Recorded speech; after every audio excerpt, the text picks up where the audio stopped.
Living world.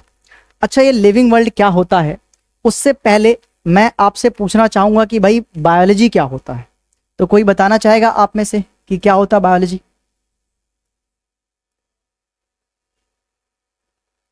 कोई है बताने वाला? चलो मैं ही बता दे रहा हूं। देखो बेटा, जो बायो होता है ना, बायो का मतलब होता है लाइफ, ठीक है। और ये जो लॉजी है, लॉजी का मतलब क्या होता है? स्टडी। यानी biology is the branch of science that deals with the study of life on earth. पृथ्वी पे जीवन के जो अध्ययन करते हैं जीवन के बारे में, इसी के स्टडी को हम क्या कहते हैं? बायोलॉजी कहते हैं। सो बेसिकली बायोलॉजी क्या है? It is the study of life on अर्थ। इसी को हम क्या कहते हैं? बायोलॉजी कहते हैं। अच्छा, अगर हम लाइफ की स्टडी कर रहे हैं, इट मीन्स भैया हम लिविंग ऑर्गेनिज्म के बारे में पढ़ रहे हैं, लिविंग ऑर्गेनिजम्स के बारे में पढ़ रहे हैं, ठीक है। अच्छा, ये जो लिविंग ऑर्गेनिजम्स हैं इसमें कौन कौन आते हैं लिविंग ऑर्गेनिज्म में? तो ज्यादातर बच्चों को लगता होगा लिविंग ऑर्गेनिज्म में सिर्फ एनिमल्स आते हैं। ऐसा नहीं है। लिविंग ऑर्गेनिज्म में बहुत सारे ऑर्गेनिज्म आते हैं, जैसे कि एनिमल्स तो आते ही आते हैं, साथ साथ प्लांट्स भी लिविंग है। प्लांट्स हो गए, आपके बैक्टीरियाज हो गए। बैक्टीरिया के बारे में हम डिटेल में पढ़ेंगे मोनेरा किंगडम में। मोनेरा किंगडम होता है जिसमें सारे के सारे बैक्टीरिया को क्लासिफाइड करा गया है, जो कि स्टार्टिंग के 4 चैप्टर तो क्लासिफिकेशन के ऊपर ही हैं, बायोलॉजिकल क्लासिफिकेशन। आगे बैक्टीरिया के अलावा कुछ प्रोटोजोआंस होते हैं, ठीक है। प्रोटोजोआंस हो गए, इसको हम पढ़ेंगे प्रोटिस्टा किंगडम में। ये भी लिविंग ऑर्गेनिज्म होते हैं। फंगी, जिसमें मशरूम वगैरह आता है, फंगी भी क्या है? Living organism.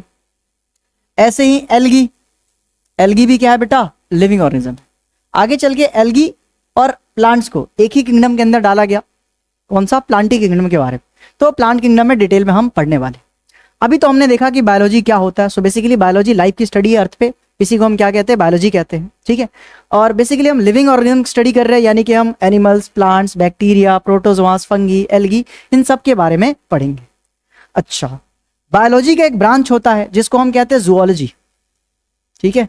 ये जूलॉजी में क्या होता है बेटा? जू मतलब होता है एनिमल्स। बेसिकली जब हम एनिमल्स की स्टडी करते हैं उसको हम क्या कहते हैं? जूलॉजी कहते हैं। अच्छा, ये जो प्लांट है, प्लांट के स्टडी करने को हम कहते हैं या तो बोटेनोलॉजी कहते हैं, बोटेनोलॉजी, या इसको शॉर्ट में अपन लोग बोटनी कहते हैं, ठीक है। बाकी बैक्टीरिया, वायरस हो गया, इन सब की स्टडी को माइक्रोबायोलॉजी कहते हैं। बहुत सारे मतलब बायोलॉजी के अंदर भी सब ब्रांचेस हैं, ठीक है। जैसे जेनेटिक्स हो गया, साइटोलॉजी हो गया, हिस्टोलॉजी हो गया। हिस्टोलॉजी में टिश्यू के बारे में पढ़ते हैं। साइटोलॉजी में किसके बारे में पढ़ते हैं? हम सेल्स के बारे में पढ़ते हैं। जेनेटिक्स में जीन, इनहेरिटेंस, वेरिएशन, इसके बारे में पढ़ते हैं, ठीक है। चलिए, तो ये सारे सब ब्रांचेस है बायोलॉजी के। बेसिकली हमारा जो चैप्टर है इसका नाम है लिविंग वर्ल्ड। बेसिकली ये स्टार्ट कर रहे हैं लिविंग वर्ल्ड, यानी कि हमारा पूरा फोकस किस पे होगा? लिविंग ऑर्गेनिज्म पे ही होगा, ठीक है। अब लिविंग ऑर्गेनिज्म के कौन कौन से फीचर्स होते हैं उसके बारे में तो हम बाद में बात करेंगे, ठीक है।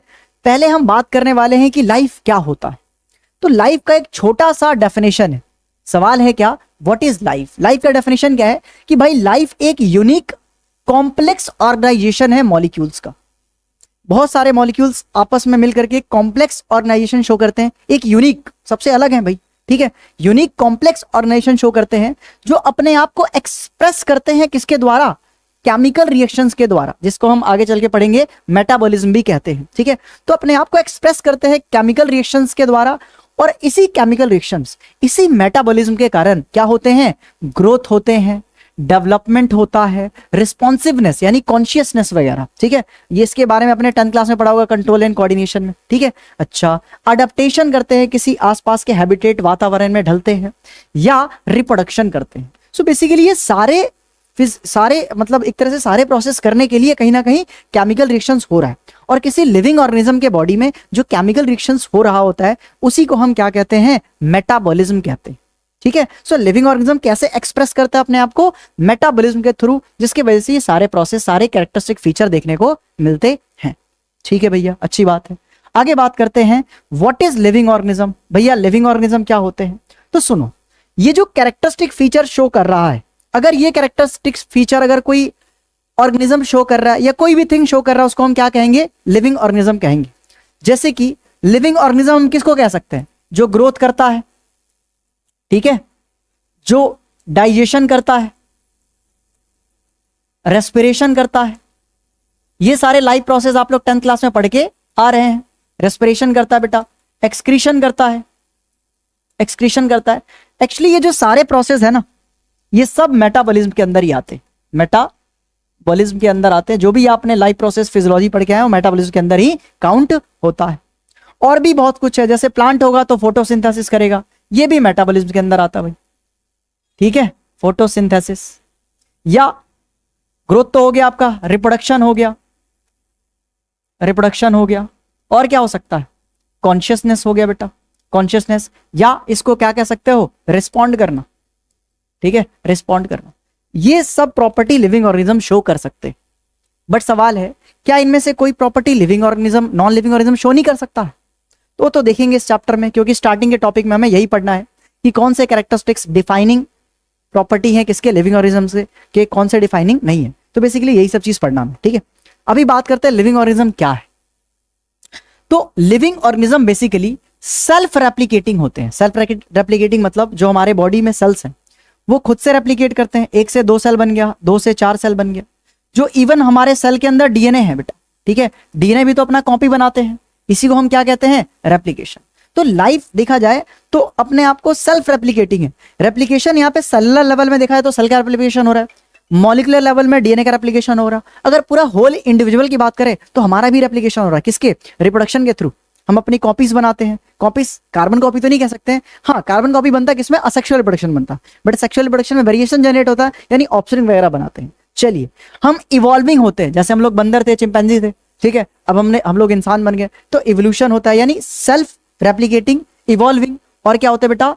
सेल्फ रेगुलेटिंग इंटरैक्टिव सिस्टम है जो कैपेबल होता है रिस्पॉन्डिंग टू एक्सटर्नल स्टिमुलाई। हम बेटा एक तरह से सेल्फ रेगुलेटिंग है, जो भी मेटाबॉलिज्म है वो अपने आप से रेगुलेट हो रहा है। हम थोड़ी कंट्रोल करेंगे भाई हार्ट बीट रुक जा, अब शुगर का डाइजेशन कर, स्टार्च का बाद में करियो या प्रोटीन का बाद में करो, ये सब सेल्फ रेगुलेट हो रहा है एक तरह से। तो हम self replicating, evolving, self regulating mechanism है, ठीक है, मतलब क्या कहते हैं? सेल्फ रेगुलेटिंग है, इंटरैक्टिव सिस्टम है जो क्या क्या कर सकता है? जो कर सकता है, रिस्पॉन्ड कर सकते हैं एक्सटर्नल स्टिमुलाई। अब ये एक्सटर्नल स्टिमुलाई क्या होता है? जो भी एनवायरमेंट में चेंजेस आते हैं उसको हम क्या कहते हैं? एक्सटर्नल स्टिमुलाई कहते हैं। अब जैसे कि जो भी चेंजेस आ रहा है एनवायरमेंट में, तुम्हारा लाइट हो सकता है, ठीक है, हीट हो सकता है, टेम्परेचर हो सकता है, बेसिकली जो भी एक्सटर्नल में होने वाले चेंजेस होते हैं उन सबको हम क्या कहते हैं? एक्सटर्नल एनवायरमेंट में होने वाले जो भी चेंजेस हैं उन सबको क्या कहते हैं? स्टिमुलाई। और लिविंग ऑर्गेनिज्म की एक कैरेक्टरिस्टिक फीचर है कि जो भी चेंजेस होता है उसके प्रति क्या करते हैं? हम रिस्पॉन्ड करते हैं। जैसे मैं बोल रहा हूं तो तुम सुन रहे हो, तो तुम्हारा सुनना क्या है? रिस्पॉन्ड है, ठीक है। चाटे पड़ते हैं तो दर्द होता है, ये क्या है बेटा? रिस्पॉन्ड है। हम मेडिसिन खाते हैं तो उससे हम ठीक हो जाते हैं, ठीक है, वो क्या है बेटा? हमारा बॉडी का रिस्पॉन्ड है मेडिसिन के प्रति। तो ये भी स्टिमुलाई है, बट क्या है? एक्सटर्नल वाला नहीं, मेडिसिन इंटरनल स्टिमुलाई हो गया, अंदर में चेंजेस हो रहे बेटा, ठीक है। तो बेसिकली लिविंग ऑर्गेनिज्म क्या कर सकते हैं बेटा? रिस्पॉन्ड कर सकते हैं, रेप्लिकेट कर सकते हैं, इवॉल्व हो सकते हैं, ठीक है। तो ये था लिविंग ऑर्गेनिज्म का डेफिनेशन। ऑल्दो इस चैप्टर में मैं हर साल डेफिनेशन लास्ट में करवाता हूं, बट मैंने पहले करवा दिया, कोई बात नहीं, समझ में आ गया तो हम कैरेक्टरिस्टिक फीचर भी समझ सकते हैं, कोई बड़ी बात नहीं है। अब जो हमारा टॉपिक स्टार्ट हो रहा है वो क्या है? Properties of living organism. जो बेटा लिविंग ऑर्गेनिज्म होते हैं उनके क्या क्या प्रॉपर्टीज होते हैं? तो भाई लिविंग ऑर्गेनिज्म को इमेजिन करते ही हमारे दिमाग में क्या आता है कि कोई चीज मोशन कर रहा है, मूवमेंट कर रहा है, तो लिविंग ऑर्गेनिज्म है, ठीक है। अच्छा, या ग्रोथ हो रही है तो लिविंग ऑर्गेनिज्म है, रेस्पिरेशन कर रहा है, लिविंग ऑर्गेनिज्म है। तो there is so many feature जिससे हम लिविंग ऑर्गेनिज्म और नॉन लिविंग थिंग्स, मतलब नॉन लिविंग थिंग्स और लिविंग थिंग्स में क्या करते हैं बेटा? डिफरेंशिएट करते हैं। तो किसी फीचर के ऊपर भी तो करते होंगे, किसी प्रॉपर्टीज को लेके करते हैं, उन्हीं प्रॉपर्टीज, उन्हीं फीचर्स के बारे में हम डिस्कशन करने जा रहे हैं। आइए करते हैं। सबसे पहला जो फीचर या प्रॉपर्टी है वो क्या है? ग्रोथ है। फिर हम बात करेंगे किसके बारे में? रिप्रोडक्शन के बारे में। फिर हम बात करेंगे मेटाबॉलिज्म के बारे में। फिर देखेंगे सेलुलर ऑर्गेनाइजेशन, देन देखेंगे कॉन्शियसनेस। और इसमें ये पांचों टॉपिक पढ़ने के साथ साथ हम ये भी पता लगाएंगे कि कौन सा फीचर डिफाइनिंग है, कौन सा फीचर डिफाइनिंग नहीं है। अब ये डिफाइनिंग का मतलब क्या है? डिफाइनिंग का मतलब ये है कि वो सिर्फ लिविंग ऑर्गेनिज्म में ही पाया जाएगा। सबसे पहला टॉपिक है ग्रोथ। ग्रोथ क्या होता है? तो बिल्कुल ग्रोथ वही है जो पहले हम छोटे थे, बड़े हो गए और बड़े होते जा रहे हैं। जैसे प्लांट है, सीड होता है, सीड से प्लांटलेट्स निकलता है, उसके बाद पूरा बड़ा प्लांट बन जाता है, तो यही ग्रोथ है। अब बेसिकली डेफिनेशन हम कैसे लिखे ग्रोथ का, ये तो लिख नहीं सकते डेफिनेशन, ये जस्ट समझने के लिए। तो डेफिनेशन क्या बेटा ग्रोथ का, कि ग्रोथ क्या होता है? It is the increase in number and mass of cell by cell division. Growth के दो डुअल फीचर हैं। ये नीट में सवाल भी आ रखा है यहां से, ठीक है। एक नीट में सवाल आया क्या, कि what is the dual characteristics of growth. तो ग्रोथ के दो डुअल कैरेक्टरिस्टिक्स होते हैं। एक तो क्या होता है बेटा, एक होता है increase in cell number, increase in cell number, और दूसरा होता है क्या, increase in mass, increase in मास। अगर सेल नंबर बढ़ रहा है मतलब सेल का काउंट बढ़ रहा है, 1 से 2, 2 से 4, ठीक है, तो सेल नंबर का बढ़ना या मास का बढ़ना। मास का मतलब क्या है, सेल का प्रोटोप्लाज्मिक कंटेंट, ठीक है। मास का मतलब क्या होता है बेटा, इंक्रीज इन प्रोटोप्लाज्मिक कंटेंट। ये इंक्रीज हो रहा मतलब सेल भारी हो रहा है, ठीक है, उसके अंदर अमाउंट ऑफ मैटर बढ़ रहा है, यानी उसका सेल का मास बढ़ रहा है। अब ये प्रोटोप्लाज्म क्या होता है, तो आ जाओ देख लेते हैं प्रोटोप्लाज्म के बारे में। प्रोटोप्लाज्म को हम कहते हैं it is the basis of life, ठीक है। प्रोटोप्लाज्म को हम क्या कहते हैं बेटा, it is the basis of life. कह सकते हो लाइफ इसी के कारण पृथ्वी पे आ पाया, प्रोटोप्लाज्म की वजह से ही लाइफ क्रिएट होती है। अब ये होता क्या प्रोटोप्लाज्म, तो बेटा सेल के अंदर से सेल वॉल हटा दो, सेल के अंदर से सेल वॉल माइनस कर देते हैं, तो जो भी साइटोप्लाज्म और जो न्यूक्लियोप्लाज्म बचता है, ठीक है, न्यूक्लियोप्लाज्म मतलब न्यूक्लियस के अंदर वाला कंटेंट, साइटोप्लाज्म मतलब सेल के अंदर वाला कंटेंट, उसको हम क्या कहते हैं बेटा, उसी को हम प्रोटोप्लाज्म कहते हैं, ठीक है। सो प्रोटोप्लाज्म क्या होता है, सेल माइनस सेल वॉल। क्या होता है बेटा, सेल माइनस सेल वॉल। चलिए भाई, प्रोटोप्लाज्म के बारे में तो हमें पता चल गया, ठीक है। सो बेसिकली देखा जाए तो प्रोटोप्लाज्म में दो चीज होती हैं, एक तो होती है साइटोप्लाज्म, साइटोप्लाज्म प्लस क्या होता है बेटा, प्लस होता है न्यूक्लियोप्लाज्म, न्यूक्लियोप्लाज्म। ये दोनों मिलकर के ही क्या बनाते हैं, प्रोटोप्लाज्म बनाते हैं, ठीक है। तो यही प्रोटोप्लाज्म बढ़ रहा मतलब साइटोप्लाज्मिक कंटेंट बढ़ रहा है, सेल का साइज बड़ा हो रहा है, यानी उसका मास बढ़ रहा है। तो एक तो सेल का साइज में बड़ा होना, मास बढ़ना, और एक सेल का नंबर मतलब एक सेल से 2 सेल बन रहा है, ठीक है, ऐसे ही 2 से 4 बन रहा है, तो ये तो सेल नंबर बढ़ रहा है। और मास में क्या होगा, पहले छोटा सेल होगा, फिर बड़ा बनेगा, फिर और बड़ा बनेगा, एक लिमिटेड पीरियड मतलब एक लिमिटेड साइज तक ही बड़ा हो सकता है, उसके बाद सेल टूट करके डिवाइड हो जाता है, ठीक है, क्योंकि भाई स्टेबिलिटी मेंटेन रखनी है ना, ठीक है। तो ये था, तो ग्रोथ का बेसिकली डुअल कैरेक्टरिस्टिक फीचर क्या है, एक तो है इंक्रीज इन सेल नंबर, दूसरा क्या है, इंक्रीज इन मास। दोनों समझ में आ गया। अच्छा देखिए ये बेटा सेल डिवीजन क्या है, तो बेसिकली एक सेल से 2 सेल बनना हमने पढ़ा भी है। ये मान के चलो ये पेरेंट सेल है, ये क्या है, पेरेंट सेल है।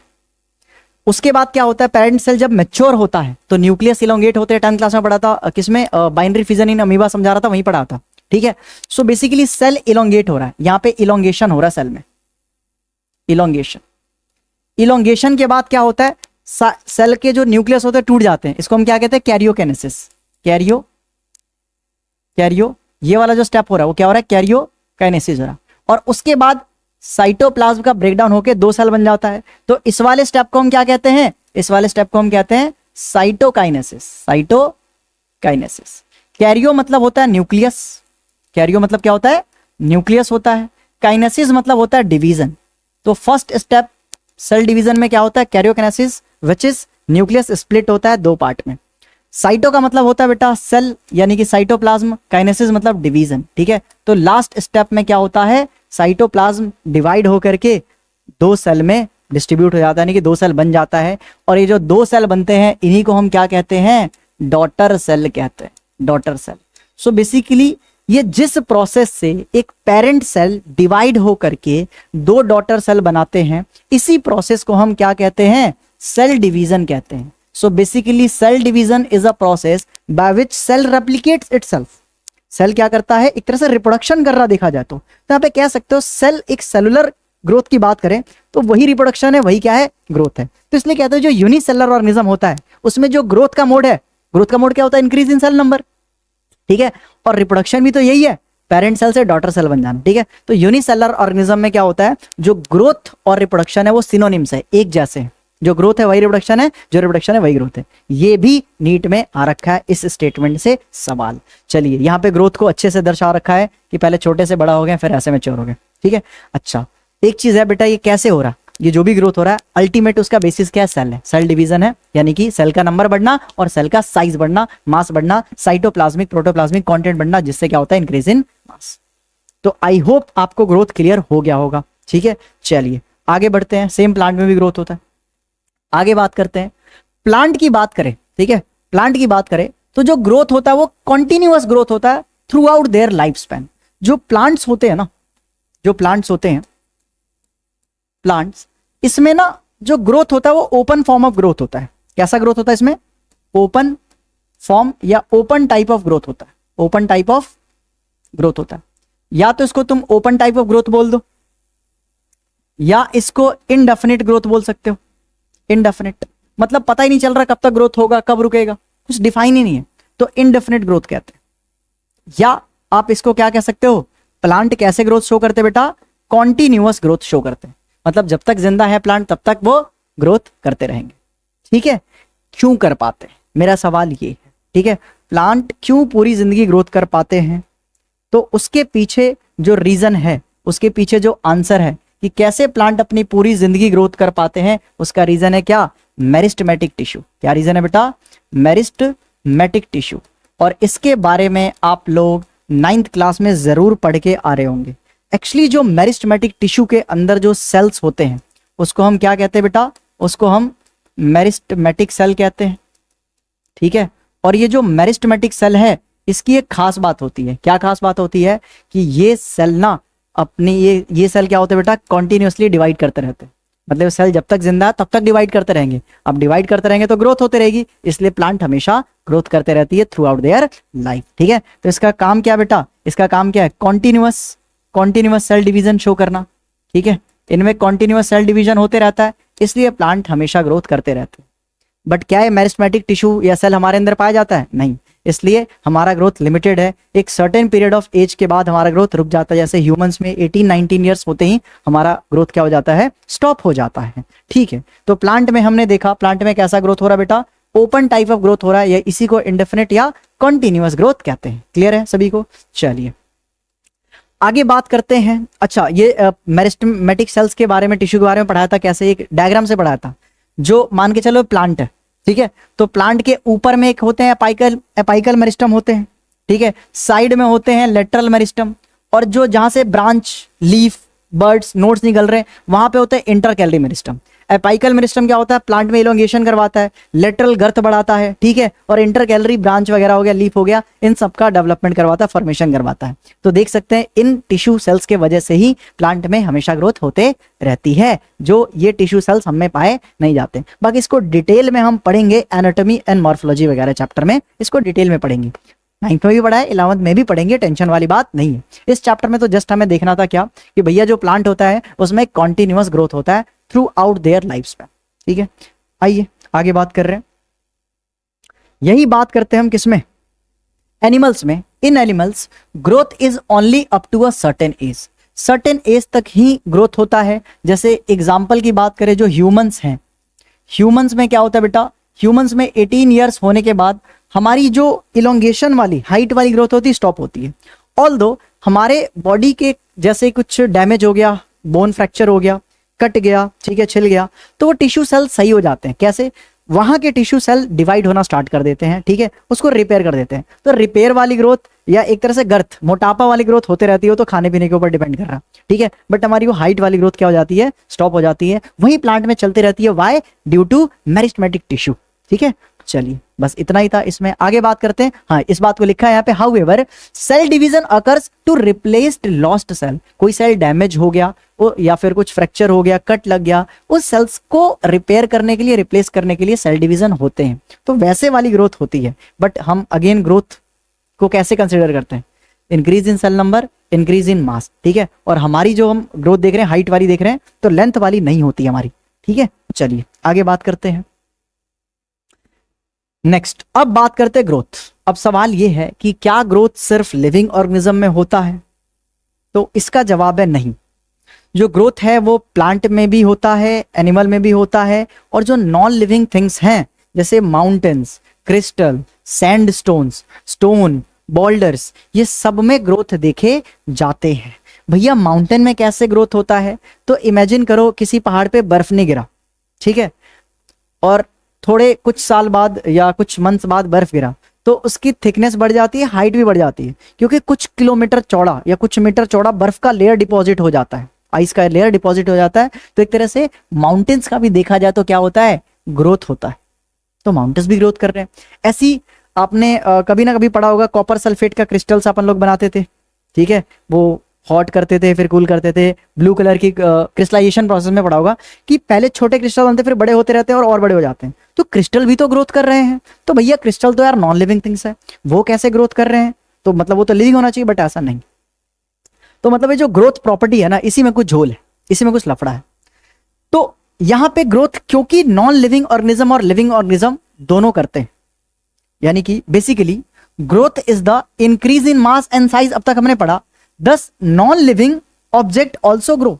अब मास में ही तो बढ़ना है, साइज में ही तो बढ़ना है, तो वो तो नॉन लिविंग ऑब्जेक्ट भी ग्रो कर सकते हैं। कैसे? Surface accumulation of material. जैसे कोई माउंटेन है तो उस पे उसी के जैसे सरफेस, उसी के जैसे पार्टिकल, उसी के जैसे मटेरियल इस पे इकट्ठा होते हैं, डिपॉजिट होते हैं। डिपॉजिट बोल दो या फिर अक्यूमुलेशन बोल दो, और होने के वजह से इनका साइज क्या हो जाता है बेटा? बढ़ जाता है। यानी ग्रोथ तो भाई साहब माउंटेन्स भी कर रहे हैं। ग्रोथ क्या कर रहे हैं? माउंटेन्स भी कर रहे हैं। ऐसी क्रिस्टल्स हैं, जो क्रिस्टल है सेम मटेरियल इसके ऊपर इकट्ठा होते रहते हैं, तो इस क्रिस्टल में भी ग्रोथ देखा जाता है। तो भैया क्रिस्टल्स भी ग्रोथ करते हैं। तो आप देख सकते हो माउंटेन ग्रोथ कर रहे हैं, क्रिस्टल ग्रोथ करते हैं, और क्या क्या करते हैं बेटा? सैंड स्टोन्स हो गए, ठीक है, सैंड स्टोन्स हो गए, नॉर्मल स्टोन हो गए, ठीक है, स्टोन्स हो गए नॉर्मल, ठीक है, जेम्स हो गए, ये सारे के सारे ये क्या करते हैं? जेम स्टोन कहते हैं ना इसको। ये सब ग्रोथ करते हैं। ये सारे तो नॉन लिविंग ऑर्गेनिज्म है। ये सारे के सारे क्या है बेटा? नॉन लिविंग थिंग है। ऑर्गेनिज्म बार बार मुंह से निकल जा रहा है, नॉन लिविंग थिंग है, नॉन लिविंग थिंग है, but still they show growth. तो ग्रोथ के डेफिनेशन के अकॉर्डिंग देखा जाए तो ये भी भाई ग्रोथ करे तो क्या है? लिविंग ऑर्गेनिज्म है? तो नहीं। इट मींस ग्रोथ प्रॉपर्टी ही गलत तो नहीं है, बट एक तरह से डिफाइनिंग नहीं है, क्योंकि डिफाइनिंग प्रॉपर्टी वही होता है जो किसी स्पेसिफिक के लिए हो, किसी पर्टिकुलर के लिए हो। यानी ग्रोथ लिविंग में भी हो रहा, नॉन लिविंग, यानी ग्रोथ को हम लिविंग ऑर्गेनिज्म की डिफाइनिंग प्रॉपर्टी हम नहीं कह सकते हैं। इसलिए बोलते हैं growth is not a defining property या defining characteristic feature of living organism. So बात करें कि इसीलिए, क्योंकि ये सब, अच्छा आपके सीबीएसई एग्जाम में आ सकता है कि ग्रोथ को हम डिफाइनिंग फीचर क्यों नहीं कहते हैं? क्योंकि ग्रोथ ऑल्सो, जो ग्रोथ होता है वो नॉन लिविंग ऑर्गेनिज्म भी शो करते हैं, like mountains, crystal, sandstone, stone, gemstone, ये सभी शो करते हैं। इसीलिए ग्रोथ को हम डिफाइनिंग फीचर नहीं कहते हैं। एक नंबर में लिख सकते हो अपने आप से बना करके, तो लिख लेना भाई, ठीक है। चलिए, तो अब बात करते हैं क्या कि फिर भी कुछ तो फर्क है भैया ग्रोथ में। तो हाँ, फर्क तो है। अगर मैं बात करूं लिविंग ऑर्गेनिज्म की, इधर मैं बात करता हूं लिविंग ऑर्गेनिजम्स की, और यहां पे बात कर रहे हैं हम नॉन लिविंग थिंग्स की, नॉन लिविंग थिंग्स की। तो जो लिविंग थिंग्स होते हैं उसमें जो ग्रोथ होता है वो इनसाइड ग्रोथ होता है। बॉडी के अंदर सेल का नंबर बढ़ता है, सेल का साइज होता है, ठीक है। तो यहां पे क्या होता है? Growth is inside, growth is inside, inside growth होता है।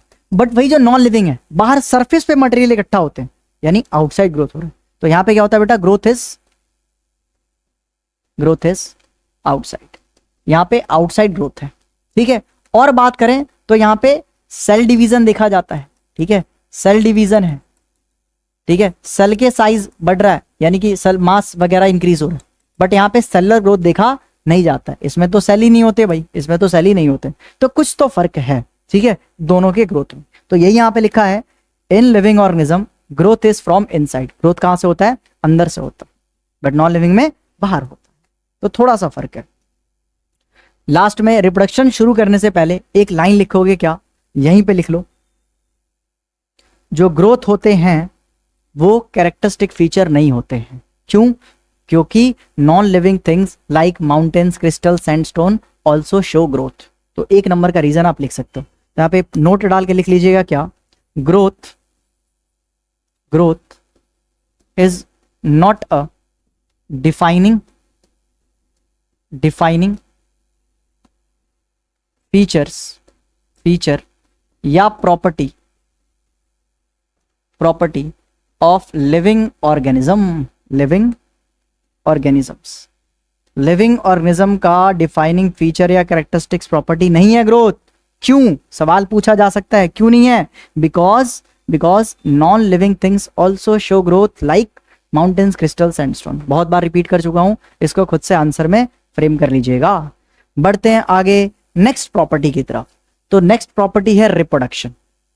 अब रिप्रोडक्शन क्या होता है भाई? तो रिप्रोडक्शन के बारे में 10th क्लास में आप लोग पढ़ के आ चुके हैं। रिप्रोडक्शन बेसिकली क्या होता है? Is the production of progeny having features similar to those of the parents. Reproduction basically क्या है? एक बायोलॉजिकल प्रोसेस है। इट इज अ बायोलॉजिकल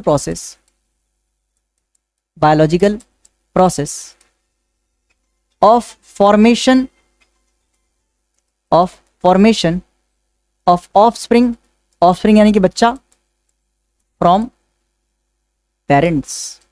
भैया पेरेंट्स से ऑफस्प्रिंग का बनना, इसी को हम क्या कहते हैं? रिप्रोडक्शन कहते हैं। हाँ, ये तो लिविंग ऑर्गेनिज्म करते हैं रिप्रोडक्शन। ऐसा कोई नॉन लिविंग ऑर्गेनिज्म को देखा नहीं। अब ऐसा थोड़ी बोर्ड का बच्चा हो गया, या ये स्टाइलिस लिया, स्टाइलिस का 2-4 बच्चे हो गए, ठीक है। नॉन लिविंग थिंग्स तो ग्रोथ नहीं करते ना, जो भी ग्रोथ करते हैं लिविंग थिंग्स ही शो करते हैं। तो ये तो बात ठीक है कि नॉन लिविंग थिंग्स, ग्रोथ की बात करो, रिप्रोडक्शन। जो नॉन लिविंग ऑर्गेनिज्म होते, नॉन लिविंग थिंग्स होते, ग्रोथ नहीं करते हैं, बट रिप्रोडक्शन नहीं करते, है ना। सो बेसिकली लिविंग ऑर्गेनिज्म ही तो रिप्रोडक्शन करते हैं, तो इसको तो डिफाइनिंग फीचर होना चाहिए, है ना। इसको तो डिफाइनिंग फीचर होना चाहिए, क्योंकि ऐसा कोई नॉन लिविंग थिंग्स देखा नहीं गया जो रिप्रोडक्शन करता हो। तो इसको तो डिफाइनिंग फीचर मानना चाहिए। क्या लगता है, मानना चाहिए? नहीं, इसको भी नहीं मानना चाहिए। क्यों, अभी आगे बताऊंगा। अच्छा, ऑर्गेनिज्म की बात करें तो रिप्रोड्यूस सेक्सुअली। जो हमारे ऑर्गेनिज्म है वो सेक्सुअल रिप्रोडक्शन भी कर सकते हैं और असेक्सुअल रिप्रोडक्शन भी कर सकते हैं बेसिकली। अब डिफरेंस तो आपको मैंने 10th क्लास में बता चुका हूं मैं, या 10th क्लास में हम लोग पढ़ चुके होंगे। बेसिकली असेक्सुअल रिप्रोडक्शन में क्या होता है? सिंगल पेरेंट इन्वॉल्व होते हैं। सेक्सुअल में क्या होता है? डबल पेरेंट, यानी कि क्या होते हैं बेटा? 2 पेरेंट्स इन्वॉल्व होते हैं। असेक्सुअल रिप्रोडक्शन में गैमीट्स नहीं बनते हैं। सेक्सुअल रिप्रोडक्शन में सेक्स सेल्स यानी गैमीट्स बनते हैं। इसमें फ्यूजन फर्टिलाइजेशन नहीं होता, सेक्सुअल में फ्यूजन फर्टिलाइजेशन होता है। इसमें ज़ायगोट बनते, इसमें ज़ायगोट नहीं बनते। सेक्सुअल रिप्रोडक्शन में वेरिएशन होता है, इसमें वेरिएशन नहीं होता या बहुत कम होता है, ठीक है। तो ये सब अंतर हम लोग 10th क्लास में पढ़ के आ चुके हैं। चलिए अब बात करते हैं रिप्रोडक्शन इन बैक्टीरिया। बैक्टीरिया की बात करें तो in unicellular organism growth and reproduction are same because they reproduce by cell division. अभी मैंने समझाया, क्या समझाया? कि जो यूनिसेलुलर ऑर्गेनिज्म है, यूनिसेलुलर ऑर्गेनिजम्स जो है बेटा, ठीक है, जैसे कि मान के चलो अमीबा हो गया, ठीक है। Amoeba is a basically unicellular organism. अगर मैं इसमें ग्रोथ कंसीडर कर रहा हूं तो 1 सेल से 2 सेल बनना है, और भैया यही तो रिप्रोडक्शन है। तो इसमें जो ग्रोथ है वही रिप्रोडक्शन है। जो ग्रोथ है बेटा वही क्या है? रिप्रोडक्शन है। तो यहां पे देख सकते हो ग्रोथ और रिप्रोडक्शन क्या है, यहाँ पे सिनोनिम्स है, ठीक है। ग्रोथ और रिप्रोडक्शन क्या है बेटा? सिनोनिम्स है, मतलब एक जैसे। कह सकते हो रिप्रोडक्शन ग्रोथ से हो रहा है, ग्रोथ रिप्रोडक्शन से हो रहा है, ठीक है। तो ये एक छोटा सा पॉइंट था जो कि हमने डिस्कस कर लिया। आगे बात करते हैं क्या, तो भाई ग्रोथ को हम क्यों ना डिफाइनिंग फीचर बोल दें? क्यों नहीं बोलते हैं? उसके पीछे यहाँ पे है कि भाई सारे ऑर्गेनिज्म पहली बात रिप्रोडक्शन नहीं करते हैं, ठीक है। रिप्रोडक्शन को क्या कह सकते हो तुम? डिफाइनिंग फीचर कह सकते हो, बट ऐसा नहीं है। क्यों नहीं कह सकते हम रिप्रोडक्शन को डिफाइनिंग फीचर? क्योंकि माना कि नॉन लिविंग ऑर्गेनिज्म रिप्रोडक्शन नहीं करते हैं, मतलब नॉन लिविंग थिंग्स रिप्रोडक्शन नहीं करते हैं, बट सारे ऑर्गेनिज्म भी रिप्रोडक्शन नहीं करते। जैसे कि many organism do not reproduce. Example mules, जो खच्चर होते हैं वो स्टेराइल होते हैं। जो खच्चर हो गए या जो वर्कर बीज हो गए, ये दोनों के दोनों क्या होते हैं बेटा जी? स्टेराइल होते हैं। स्टेराइल का मतलब क्या होता है? Incapable of reproduction. Incapable of reproduction, ये रिप्रोडक्शन नहीं कर सकते हैं। ऐसे बहुत सारे ह्यूमन कपल होते हैं जो क्या होते हैं, इनफर्टाइल्स होते हैं, बच्चा पैदा नहीं कर पाते हैं। इनफर्टाइल भी मतलब क्या है, इनकैपेबल प्रोडक्शन, बच्चा पैदा नहीं कर पा रहे। तो क्या हम उसको नॉन लिविंग थिंग्स बोल देंगे? नहीं ना, है तो लिविंग थिंग्स ही, भले ही वो रिप्रोडक्शन नहीं कर रहे हैं। तो क्योंकि सारे लिविंग ऑर्गेनिज्म रिप्रोडक्शन नहीं कर पाते, जो साधु होते हैं, ठीक है, बहुत सारे लोग शादी नहीं करते, तो क्या लिविंग ऑर्गेनिज्म नहीं है? वो भी तो है ना, बट रिप्रोडक्शन नहीं कर रहे हैं वो, ठीक है। सो इस सेंटेंस को या इस एग्जाम्पल को मत देखते हुए, ध्यान में रखते हुए, हम रिप्रोडक्शन को कैरेक्टरिस्टिक फीचर नहीं कह सकते हैं, because all living organism do not show क्या, रिप्रोडक्शन, या सारे लिविंग ऑर्गेनिज्म बच्चा पैदा नहीं करते हैं। इसीलिए बेटा क्या लिखोगे, इसीलिए reproduction is not a defining feature या property of living organism. Living organism का रिप्रोडक्शन भी डिफाइनिंग फीचर नहीं है, क्योंकि सारे रिप्रोडक्शन नहीं करते, ठीक है। चलिए आगे बढ़ते हैं। क्यों नहीं करते, एग्जांपल दे दोगे? Because many organism like mules, worker bees, infertile human couples can not produce, still they are living organism, that's why reproduction is not a defining property of living organism. Next slide में पढ़ रहे हैं metabolism. हाँ, metabolism क्या होता है भाई? तो पहले मेटाबॉलिज्म का डेफिनेशन देखते हैं। Metabolism basically it is the sum total of all biochemical reactions. Bio मतलब जो लिविंग ऑर्गेनिज्म के बॉडी में हो रही है, लिविंग है, तो all biochemical reactions taking place inside a living system. Living system यानी कि सेल हो गया या कोई बॉडी हो गया, लिविंग बॉडी हो गया, ठीक है। उसके अंदर जो बायोकेमिकल रिएक्शंस होते हैं उसी को हम क्या कहते हैं बेटा? उसी को हम मेटाबॉलिज्म कहते हैं। यानी किसी लिविंग ऑर्गेनिज्म के बॉडी या सिस्टम यानी कि सेल में होने वाली रिएक्शंस को ही हम क्या कहते हैं? मेटाबॉलिज्म कहते हैं, ठीक है। और ये जो मेटाबॉलिज्म होता है ये डिफाइनिंग फीचर होता है लिविंग ऑर्गेनिज्म का, क्योंकि लिविंग ऑर्गेनिज्म ही तो सेल से बने होते हैं। क्या नॉन लिविंग थिंग्स सेल से बने होते हैं? उनमें क्या सेलुलर ऑर्गेनाइजेशन होता है? नहीं, ठीक है। सो इसलिए क्योंकि इसका कोई एक्सेप्शन नहीं है, नो एक्सेप्शन, ठीक है, कोई एक्सेप्शन नहीं है भाई, इसमें कोई एक्सेप्शन नहीं है, इसलिए मेटाबॉलिज्म को हम क्या कहते हैं? डिफाइनिंग फीचर या डिफाइनिंग प्रॉपर्टी कहते हैं लिविंग ऑर्गेनिजम्स का, ठीक है। चलिए अब थोड़ा मेटाबॉलिज्म का आपको मैं टाइप भी समझाना चाहूंगा। इसके बेसिकली देखा जाए तो दो टाइप्स होते हैं, ठीक है। ऑल्दो आगे चल के जब हम पढ़ेंगे कौन सा चैप्टर, रेस्पिरेशन इन प्लांट्स, तो वहां पे मैं इसके 3 टाइप बताऊंगा, बट अभी यहां पे 2 टाइप ही पढ़ते हैं। तो 2 टाइप्स के होते हैं मेटाबॉलिज्म। कौन कौन से होते हैं भैया जी? एक तो होते बेटा जी एनाबॉलिक रिएक्शंस, ठीक है, या इसको एनाबॉलिज्म भी कहते हैं। क्या कहते हैं बेटा? या इसको एनाबॉलिज्म कहते हैं। दूसरे होते हैं बेटा कैटाबॉलिक रिएक्शन, या इसको कैटाबॉलिज्म कह सकते हैं। तो बेसिकली मेटाबॉलिज्म 2 प्रकार के होते हैं, एक तो एनाबॉलिज्म होते हैं, दूसरे क्या होते हैं? कैटाबॉलिज्म होते हैं, उसको कैटाबॉलिक रिएक्शन भी कहते हैं। क्या है ये एनाबॉलिक रिएक्शन? तो बेटा वो केमिकल रिएक्शन जिसमें किसी चीज का फॉर्मेशन होता है, कोई चीज बिल्डअप हो रहा है, बन रहा है, उसे हम एनाबॉलिक रिएक्शन यानी कि एनाबॉलिज्म कहते हैं, ठीक है। तो जो भी बिल्डिंग अप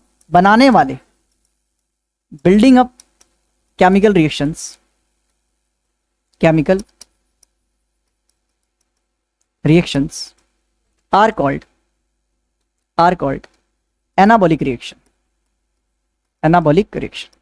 जिसमें कुछ चीज का निर्माण हो रहा है, फॉर्मेशन हो रहा है, बन रहा है, उसको हम क्या कहते हैं? एनाबॉलिक रिएक्शन कहते हैं। इसका बेहतरीन एग्जांपल ये हो सकता है C6H12O6, ठीक है, सॉरी ये तो उल्टा कर दी मैंने। इसका बेहतरीन एग्जांपल है फोटोसिंथेसिस में क्या होता है? कार्बन डाइऑक्साइड प्लस H2O, यानी कि कार्बन डाइऑक्साइड और पानी सनलाइट के प्रेजेंस में और क्लोरोफिल के प्रेजेंस में क्या बनाते हैं? ग्लूकोज यानी कि फूड बनाते हैं, C6H12O6, और साथ में ऑक्सीजन गैस रिलीज हो रहा है। तो क्योंकि यहां पे किसी चीज का फॉर्मेशन हो रहा है, मॉलिक्यूल कंपाउंड बन रहा है, इसलिए फोटोसिंथेसिस को हम क्या कहते हैं, एनाबॉलिक रिएक्शन कहते हैं। ठीक है, अच्छा कैटाबॉलिक रिएक्शन क्या होता है, तो बेसिकली कैटाबॉलिक रिएक्शन में ब्रेकडाउन होता है, चीजें टूटती हैं। ठीक है, और टूटती हैं तो बड़ा मॉलिक्यूल छोटे मॉलिक्यूल में कन्वर्ट होगा इसमें। सो ब्रेकिंग अप, ठीक है, ब्रेकिंग अप वाले जो रिएक्शंस हैं, ठीक है, उसको हम क्या कहते हैं, कॉल्ड कैटाबॉलिक रिएक्शन। अच्छा, इसमें कौन सा एग्जांपल हो सकता है भाई, सबसे बेस्ट एग्जांपल है फोटोसिंथेसिस का रिवर्स प्रोसेस क्या होता है, रेस्पिरेशन। सो रेस्पिरेशन यहां पे कैटाबॉलिक रिएक्शन हो गया, रेस्पिरेशन, रेस्पिरेशन यहां पे कैटाबॉलिज्म हो गया, क्योंकि यहां पे ग्लूकोज को C6H12O6 को ऑक्सीजन के प्रेजेंस में तोड़ा जा रहा है, और तोड़ करके तीन चीजें बन रही है, carbon dioxide plus oxygen plus energy release हो रही है। ठीक है, सो क्योंकि यहाँ पे एक मॉलिक्यूल कंपाउंड टूट रहा है, इसलिए इसको हम कैटाबॉलिक रिएक्शन कहते हैं। ठीक है, एक और एग्जांपल दे सकते हो आप, जैसे कि डाइजेशन। डाइजेशन में क्या होता है, बड़े complex food molecule smaller form में टूटते हैं, तो डाइजेशन भी क्या है, एक कैटाबॉलिक रिएक्शन है। आई होप आपको एनाबॉलिक और कैटाबॉलिक रिएक्शंस के बारे में पता चल गया होगा। ठीक है, यहाँ पे एक बढ़िया सा एग्जांपल लेके समझा रहा है, ये आप देख सकते हैं, बाकी मैंने समझा दिया। आगे बढ़ते हैं। देखो भाई, मेटाबॉलिक रिएक्शन पे भी कुछ ना कुछ सवाल उठे थे कि नहीं भाई ये भी कैसे होता है, डिफाइनिंग कैसे हो सकता है, डिफाइनिंग प्रॉपर्टी, क्योंकि बहुत सारे केमिकल रिएक्शन जो बॉडी में होते हैं उसको हम लैब में परफॉर्म कर पा रहे हैं। जैसे अमीनो एसिड्स का बनना, अमीनो एसिड्स का बनना, शुगर का बनना, स्टार्च का बनना, वो हम लैब में बना पा रहे हैं। तो क्या जिस टेस्ट ट्यूब में लैब में बना रहे हो टेस्ट ट्यूब जिंदा है? नहीं है ना। तो क्या मेटाबॉलिक रिएक्शन को या मेटाबॉलिज्म को हम डिफाइनिंग प्रॉपर्टी बोल सकते हैं? तो बोल सकते हैं, क्योंकि डिफाइनिंग प्रॉपर्टी जो हमारा मेटाबॉलिक रिएक्शन है उसमें साफ साफ लिखा है कि किसी लिविंग सिस्टम के अंदर होने वाली रिएक्शन, सेल के अंदर होने वाली रिएक्शन, उसको मेटाबॉलिक बोलेंगे। या ना कि तुम टेस्ट ट्यूब में जो करवा रहे हो वो मेटाबॉलिक है, वो लिविंग रिएक्शन है बट नॉट मेटाबॉलिक, क्योंकि वो किसी लिविंग सिस्टम के अंदर नहीं हो रहा है, सेल के अंदर नहीं हो रहा है। ठीक है, तो ऐसा नहीं कि वो टेस्ट ट्यूब जिंदा हो जाएगा लिविंग रिएक्शन करा रहे हो, it's just a living reaction, not metabolism. Metabolism होने के लिए क्या चाहिए, वो बायोकेमिकल रिएक्शन, वो लिविंग रिएक्शन जो किसी लिविंग सिस्टम के अंदर हो, या तो बॉडी नहीं तो सेल के अंदर हो। ठीक है, मोर स्पेसिफिकली हर मेटाबॉलिक रिएक्शन सेल के अंदर ही होता है। ठीक है, चलिए, तो metabolic reaction can be demonstrated outside the body in a cell free system. Cell free system मतलब होता है in vitro, in vitro condition में कर सकते हैं। इन विट्रो कंडीशन मतलब क्या होता है, सेल के बाहर, आउटसाइड बॉडी, आउटसाइड बॉडी। अब यार मैं बार बार बॉडी बोल रहा हूं क्योंकि एक यूनिसेलुलर ऑर्गेनिज्म के लिए एक सेल ही बॉडी हो गया। ठीक है, तो बॉडी बोल दिया तो सेल बोल दो। तो इन विट्रो कंडीशन में भी, यानी कि आउटसाइड द बॉडी भी, बहुत सारे हम लिविंग रिएक्शंस करवा पा रहे हैं। जैसे कि फॉर्मेशन हो गया किसका, फॉर्मेशन हो गया अमीनो एसिड्स का, अमीनो एसिड्स का फॉर्मेशन हो गया, स्टार्च का फॉर्मेशन हो गया, शुगर का फॉर्मेशन हो गया, बहुत सारे हम पिगमेंट्स का फॉर्मेशन करवा पा रहे हैं। Still they are only living reaction, not metabolism, because they are taking place outside the body, outside the cell, living system के बाहर हो रहा है, इन विट्रो हो रहा है। इन विट्रो मतलब वो लैब में कर रहे हैं बेटा, लैब में कर रहे हैं, टेस्ट ट्यूब के अंदर, टेस्ट ट्यूब के अंदर। चमका नहीं चमका? तो यानी मेटाबॉलिज्म का कोई एक्सेप्शन नहीं है, इसको अभी फेल नहीं करा गया है। ठीक है, और नहीं कर पाएंगे। अच्छा, isolated metabolic reaction in vitro are not, देखो इन विट्रो मतलब लैब में, ठीक है, लैब में हो रहा है, are not living things, living things नहीं है बट आर लिविंग रिएक्शन, वो जस्ट लिविंग रिएक्शन है, लिविंग थिंग नहीं है। तो मेटाबॉलिज्म को कोई फेल नहीं करा, कोई एक्सेप्शन नहीं है।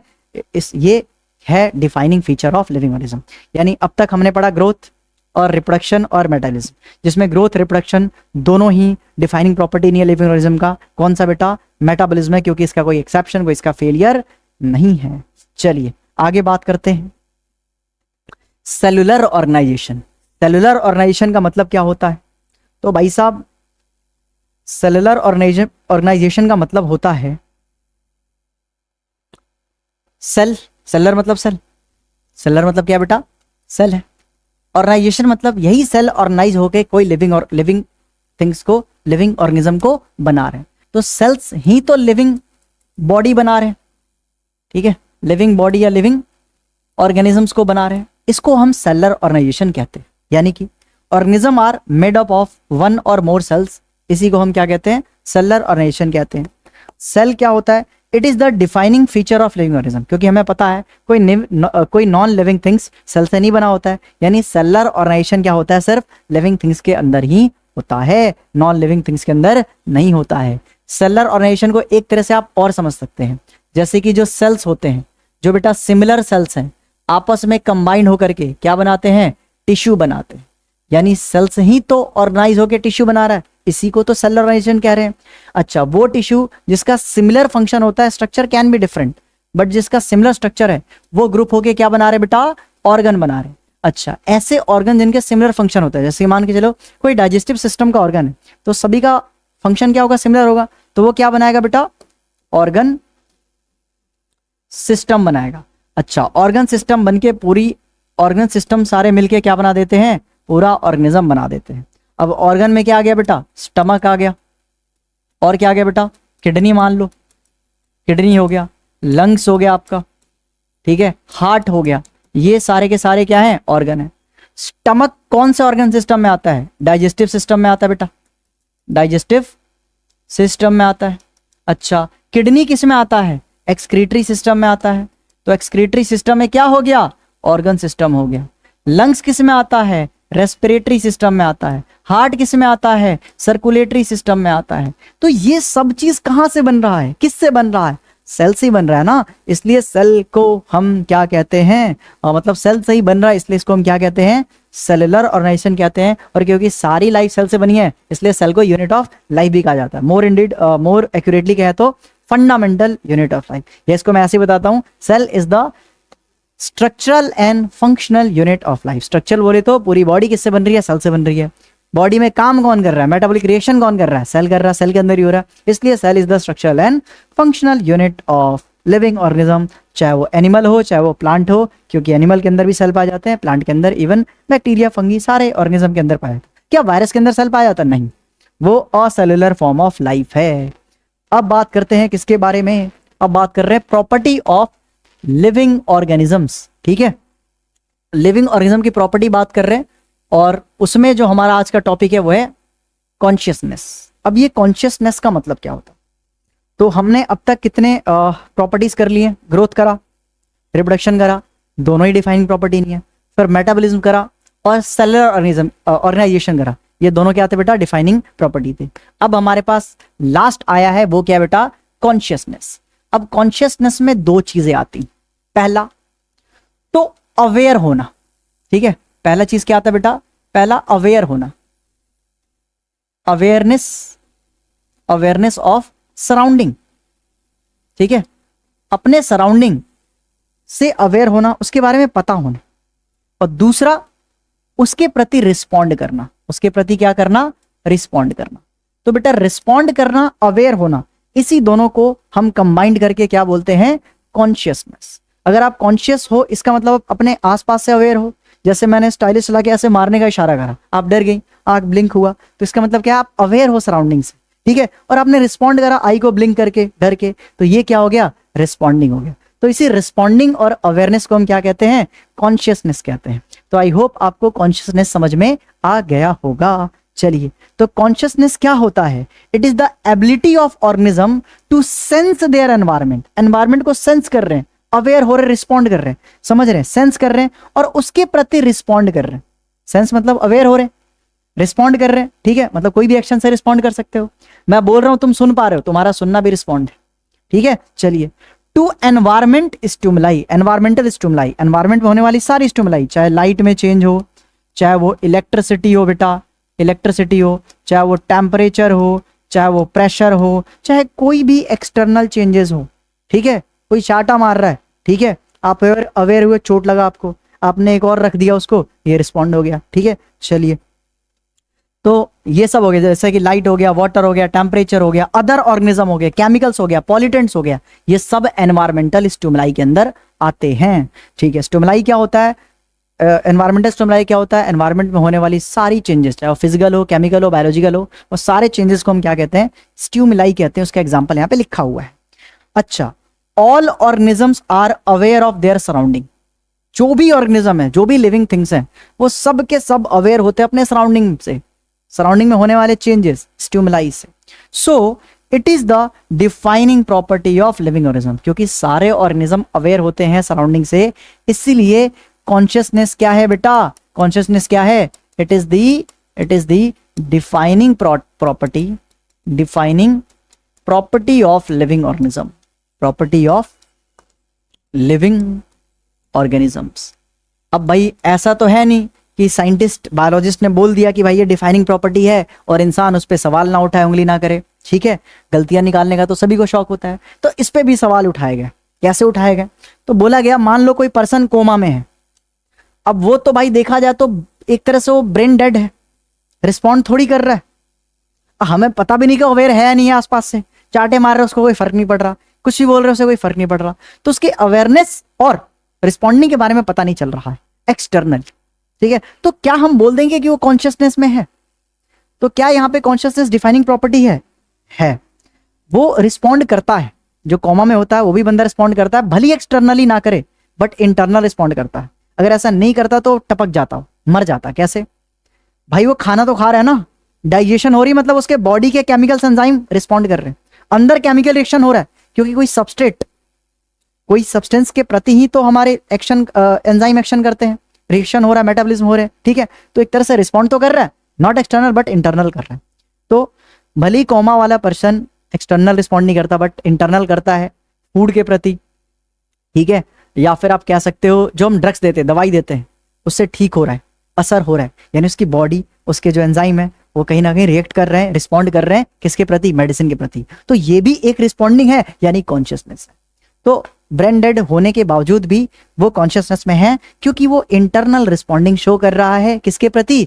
ड्रग्स, मेडिसिन के प्रति हो सकता है, या जो भी हमारे बायोकेमिकल रिएक्शन हो रहे हैं, जैसे खाना खा रहा है, सांस ले रहा है, एनर्जी बन रहा है, ये सब तो रिस्पॉन्ड है बेटा। चलिए अच्छा, एक बात करते हैं क्या कि ह्यूमन इकलौता ऐसा एनिमल है, ऐसा ऑर्गेनिज्म है जो सेल्फ अवेयर है, अपने आप से अवेयर है। अपने आप से अवेयर कैसे पता चलता है? जैसे हम कहीं जाने से पहले सजते हैं, संवरते हैं, बाल वाल सेट करते हैं, हमें दूसरों के लिए बुरा लगता है, अपने लिए अच्छा बुरा लगता है, मैं कैसा दिख रही हूँ, कैसा दिख रहा हूँ, ये सब सेल्फ अवेयरनेस है। क्या किसी जानवर को बाल वाल सेट करते हुए देखा है? अपने आप को सस्ते संवरते हुए देखा है? नहीं। तो यानी कि human is the only organism having the self consciousness, यानी कि ह्यूमन इकलौता ऐसा जानवर है जो सेल्फ अवेयर है, अपने आप से अवेयर है। कोई जानवर अपने आप से अवेयर नहीं होता है, हम ही अपने आप से अवेयर हैं, तभी हम बाल वाल सेट करते हैं, सस्ते संवरते हैं। तो यहाँ पे चैप्टर का देखा जाए तो 40% या 45% चैप्टर का हमारा दी एंड हो चुका है। तो आज हम नेक्स्ट पार्ट करने जा रहे हैं। अब तक हमने पिछले पार्ट में लिविंग वर्ल्ड क्या होता है समझा, लाइफ क्या होता है समझा, और लिविंग ऑर्गेनिजम्स के कौन कौन से कैरेक्टरिस्टिक फीचर होते हैं, कौन सा डिफाइनिंग फीचर होता है, प्रॉपर्टी होता है, ये इन सब चीज़ की हमने स्टडी करा था, जिसमें से हमने देखा था कि जो ग्रोथ है, रिप्रोडक्शन है, ये डिफाइनिंग फीचर नहीं होता लिविंग ऑर्गेनिज्म का। फिर हमने पढ़ा था मेटाबॉलिज्म, कॉन्शियसनेस और सेलुलर ऑर्गेनाइजेशन, ये तीनों के तीनों क्या होते हैं? डिफाइनिंग फीचर होते हैं, डिफाइनिंग फीचर होते हैं लिविंग ऑर्गेनिजम्स के। तो आज हम क्या करने वाले हैं? आज हम नेक्स्ट पार्ट की स्टडी करने जा रहे हैं, जो कि है बायोडावर्सिटी। अब भाई ये बायोडावर्सिटी क्या होता है? तो इसके शब्द में ही मीनिंग छुपा हुआ है, ये जो वर्ड लिखा है इसी में मीनिंग है। कैसे? मैं पिछले क्लास में ही बताया था कि बायो का मतलब क्या होता है? बायो का मतलब होता है भाई लिविंग, ठीक है। बायो का मतलब क्या होता है? लिविंग होता है। अच्छा, ये डाइवर्सिटी का मतलब क्या होता है भैया जी? तो डाइवर्सिटी का मतलब होता है वैरायटी, ठीक है। डिफरेंट ऑर्गेनिज्म के जो लाइफ फॉर्म्स पाए जाते हैं, उन्हीं की जो वैरायटी है, इसी को बायोडाइवर्सिटी कहते हैं, ठीक है। इसी को क्या कहते हैं? बायोडाइवर्सिटी। सो बायोडाइवर्सिटी देखा जाए तो यहाँ पे लिविंग ऑर्गेनिज्म, ठीक है, लिविंग ऑर्गेनिज्म यानी कि जो लाइफ है, ठीक है, लाइफ की जो वैरायटी है पृथ्वी पे, लाइफ की जो वैरायटी है पृथ्वी पे, इसी को हम क्या कहते हैं? बायोडाइवर्सिटी कहते हैं। सो अगर डेफिनेशन लिखना चाहे तो लिख सकते हो आप बायोडाइवर्सिटी का। क्या होता है बेटा? It refers to a variety of life on earth. पृथ्वी पे जो लाइफ की वैरायटी है, जो different forms of living organism पाए जाते हैं, इन्हीं के वैरायटी को हम क्या कहते हैं? बायोडाइवर्सिटी कहते हैं। सो आई होप बायोडाइवर्सिटी क्या होता है आपको क्लियर हुआ होगा। तो चलते हैं नेक्स्ट स्लाइड्स की तरफ, जहां पे एक और डेफिनेशन दिया गया है बायोडाइवर्सिटी का। इसमें क्या लिखा है बायोडाइवर्सिटी के डेफिनेशन में कि द नंबर, मतलब कितने ज्यादा अमाउंट में है, मात्रा में है, टाइप्स, कितनी वैरायटी है, ऑर्गेनिज्म की प्रेजेंट ऑन अर्थ, इसी को हम क्या कहते हैं, बायोडाइवर्सिटी कहते हैं। सो बायोडाइवर्सिटी देखा जाए तो number of types of organism जो हमारे पृथ्वी पे पाए जा रहे हैं, इसी को बायोडाइवर्सिटी कहते हैं। तो ये बुकिश लैंग्वेज में एक डेफिनेशन आपके सामने ये रहा, दोनों में से कोई सा भी लिख सकते हैं, आपको नंबर मिल जाएगा। आगे बात करते हैं, तो एक एस्टिमेटेड डाटा है कि जो नंबर ऑफ स्पीशीज अब तक डिस्क्राइब्ड हैं, डिस्क्राइब मतलब जिसको हमने आइडेंटिफाई कर लिए हैं, जिनके कैरेक्टर्स पता है हमें, जिनको हमने नॉमेनक्लेचर और एक तरह से क्लासिफिकेशन कर चुके हैं, वो है 1.7 से 1.8 मिलियंस ऑफ स्पीशीज हमने अभी तक डिस्कवर कर लिए हैं। तो ये है डाइवर्सिटी का थोड़ा सा ग्लिम्स नंबर के फॉर्म में, डाटा के फॉर्म में। आगे बात करते हैं टैक्सोनॉमी क्या होता है भाई, ठीक है। सो टैक्सोनॉमी में बेसिकली 2-3 चीजें होती हैं। टैक्सोनॉमी होता क्या है, ये बायोलॉजी का वो ब्रांच है जिसमें हम बेसिकली स्टडी करते हैं किसके बारे में, आइडेंटिफिकेशन के बारे में, क्लासिफिकेशन के बारे में और नॉमेनक्लेचर के बारे में लिविंग ऑर्गेनिज्म का।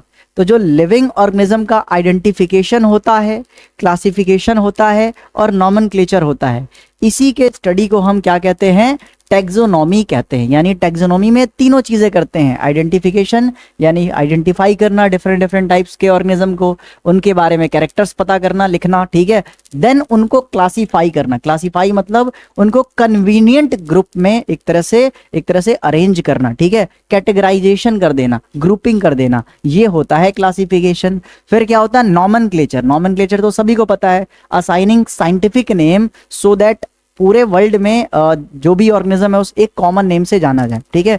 क्योंकि यार हो सकता है कोई जो ऑर्गेनिज्म है, कोई प्लांट है, आपके गांव में किसी और नाम से जाने जाते हैं, शहर में किसी और नाम से जाने जाते हैं, स्टेट चेंज करोगे तो नाम उनका चेंज होगा, तो भाई कंट्री चेंज करोगे तो कितने नाम चेंज हो जाएंगे, तो भाई ऐसे तो कॉम्प्लिकेशन हो जाएगा सारे लिविंग ऑर्गेनिज्म का स्टडी करना। तो उसके लिए क्या होता है, उनको हम एक साइंटिफिक नेम देते हैं ताकि कोई स्पीशीज एक सिंगल नेम से पूरे ऑल ओवर वर्ल्ड में जाना जाए, इससे कॉम्प्लिकेशन कंफ्यूजन दूर हो। चलिए फिर ये था टैक्सोनॉमी के बारे में।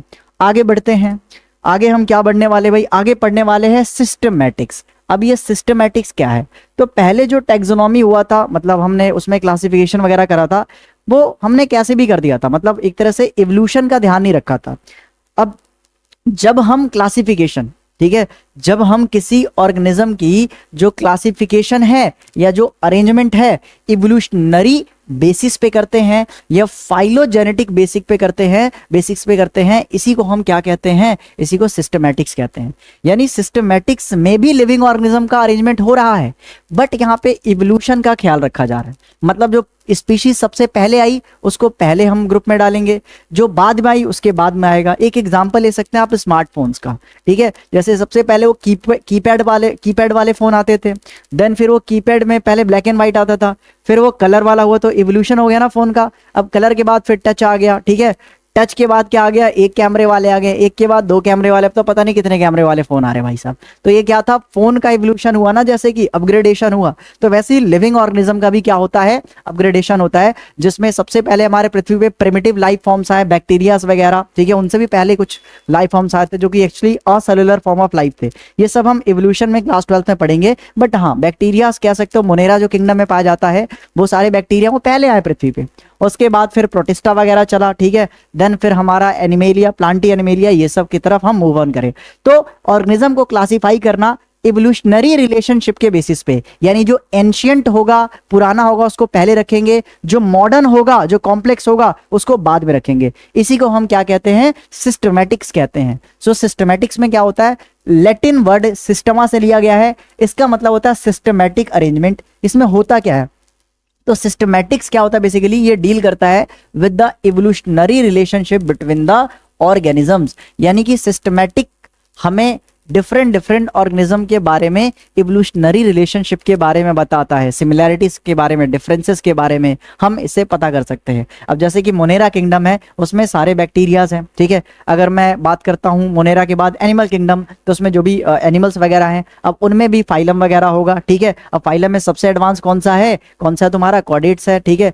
अब क्या है, ये एडवांसमेंट की तरफ हम बढ़ रहे हैं, ठीक है। तो ऐसी अरेंजमेंट सिस्टमैटिक्स कहलाती है, और बेसिकली सिस्टमैटिक्स में हम इवोल्यूशनरी रिलेशनशिप पढ़ते हैं, ठीक है। अच्छा, इवोल्यूशनरी रिलेशनशिप को हम फाइलोजेनेटिक रिलेशनशिप भी बोलते हैं, रिलेशन शिप भी बोलते हैं, ठीक है। अगर कोई भी ऑर्गेनिज्म का क्लासिफिकेशन इवोल्यूशनरी रिलेशनशिप या फाइलोजेनेटिक रिलेशनशिप के बेसिस पे हुआ है, इसका मतलब क्या है कि इसमें ऑर्गेनिज्म को हम क्लासिफाई करते हैं, ठीक है। ऑर्गेनिज्म को हम कैसे क्लासिफाई करते हैं, इसमें हम क्लासिफाई करते हैं ऐसे कि जो एंशियंट होगा, ठीक है, एंशियंट होगा उसको हम फर्स्ट प्लेस पे उसको क्या करेंगे, एक तरह से कैटेगराइज करेंगे, ग्रुपिंग करेंगे। और जो मॉडर्न होगा, मॉडर्न ऑर्गेनिज्म, वो किस में आएगा भाई, वो लास्ट में आएगा। तो ऐसे एंशियंट से, ठीक है, देख सकते हो ये सब ऑर्गेनिज्म क्या है, एंशियंट ऑर्गेनिज्म है, ठीक है, एंशियंट एनिमल्स है। अब ऐसे चलते चलते चलते ये हमारे प्राइमेट्स वगैरह बने, प्राइमेट्स में जो भी बंदर वाली स्पीशीज आ गई, ऐसे ही चलते चलते हमारा मॉडर्न होमोसेपियंस आया, ठीक है, होमोसेपियंस आया। तो इसमें देख सकते हैं भाई कि आप किसी भी दो ऑर्गेनिज्म के बीच में इवोल्यूशनरी रिलेशनशिप समझ सकते हो, डिफरेंसेस समझ सकते हो कि ये इससे देख सकते हो ज़्यादा इवॉल्व है, टॉल है, इरेक्ट है, ठीक है, और भी बहुत सारे एक्सटर्नल इंटरनल फीचर हम देख सकते हैं, ब्रेन कैपेसिटी भी बढ़ जाती है। तो आप देख सकते हो एंशियंट से किसी भी ऑर्गेनिज्म को क्लासीफाई करना, अरेंज करना, ancient to modern, ancient to modern, ठीक है, इसी क्लासिफिकेशन को, ठीक है, इसी क्लासिफिकेशन को हम सिस्टमैटिक कहते हैं, ठीक है। यानी कि इसको सिस्टमैटिक बेसिस पे हमने क्या करा है, क्लासिफाई करा। इट मींस इवोल्यूशनरी रिलेशनशिप या फाइलोजेनेटिक रिलेशनशिप के बेसिस पे हमने क्लासिफाई करा। तो अगर कोई डेफिनेशन आ जाए, कोई पूछ ले कि ये इवोल्यूशनरी बेसिस या फाइलोजेनेटिक रिलेशनशिप बेसिस पे क्लासिफिकेशन क्या होता है, इसमें बस लिखना आपको क्या कि जो इसमें organisms are classified in such a order such that ancient organism place first and modern organism placed later. तो ऐसे आप अपने आप से लिख सकते हो, ठीक है। चलिए आगे बढ़ते हैं, आगे बात करते हैं। तो जो सिस्टमैटिक का जो कॉन्सेप्ट है वो दिया था कैरोलस लिन्योस ने, ठीक है। इस चैप्टर में यार कैरोलस लिन्योस का नाम बहुत चलने वाला है, ठीक है, क्योंकि आगे चल के पढ़ेंगे भाई ये फादर हैं बायनोमियल नोमेनक्लेचर का, ठीक है, और इनको फादर ऑफ टैक्सोनॉमी भी कहा जाता है। तो उन्होंने, कैरोलस लिन्योस ने अपने एक बुक में, उस बुक का नाम क्या था भाई, सिस्टमा नेचरा, यही है उसका फ्रंट पेज, सिस्टमा नेचरा जो बुक है, ठीक है, नेचरे जो बुक है, उसमें उन्होंने लिखा था सिस्टमैटिक कॉन्सेप्ट के बारे में, किन्होंने, कैरोलस लिन्योस ने। आगे बढ़ते हैं, नेक्स्ट पढ़ रहे हैं बेसिक प्रोसेस ऑफ टैक्सोनॉमी, मतलब टैक्सोनॉमी में बेसिक प्रोसेसेस क्या होती हैं, किससे स्टार्ट करते हैं, कहाँ पे खत्म करते हैं।